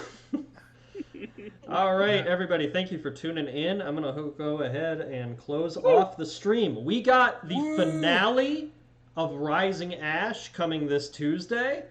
Gonna be insane with one of the party members signing a blood oath with the main antagonist, and so now Rookie. it's gonna be a crazy fight. Tuesday. Yeah, It's we're a just Tuesday. we're gonna see how that goes. Thank you, of course, for guest playing, Becky. This was a lot of fun. Woo! Thank you for having me. I had a blast. Yeah, glad to have you. I love doing the anthology series like this because you're able to do that and have these just like cool guest shot things that are always a lot of fun. So yeah, this has been great. And yeah, tune in to Silent Shield episode 5 whenever it happens. Okay, goodbye. Woo! Goodbye. Good night, everybody. Bow, bow, bow, bow, bow, bow.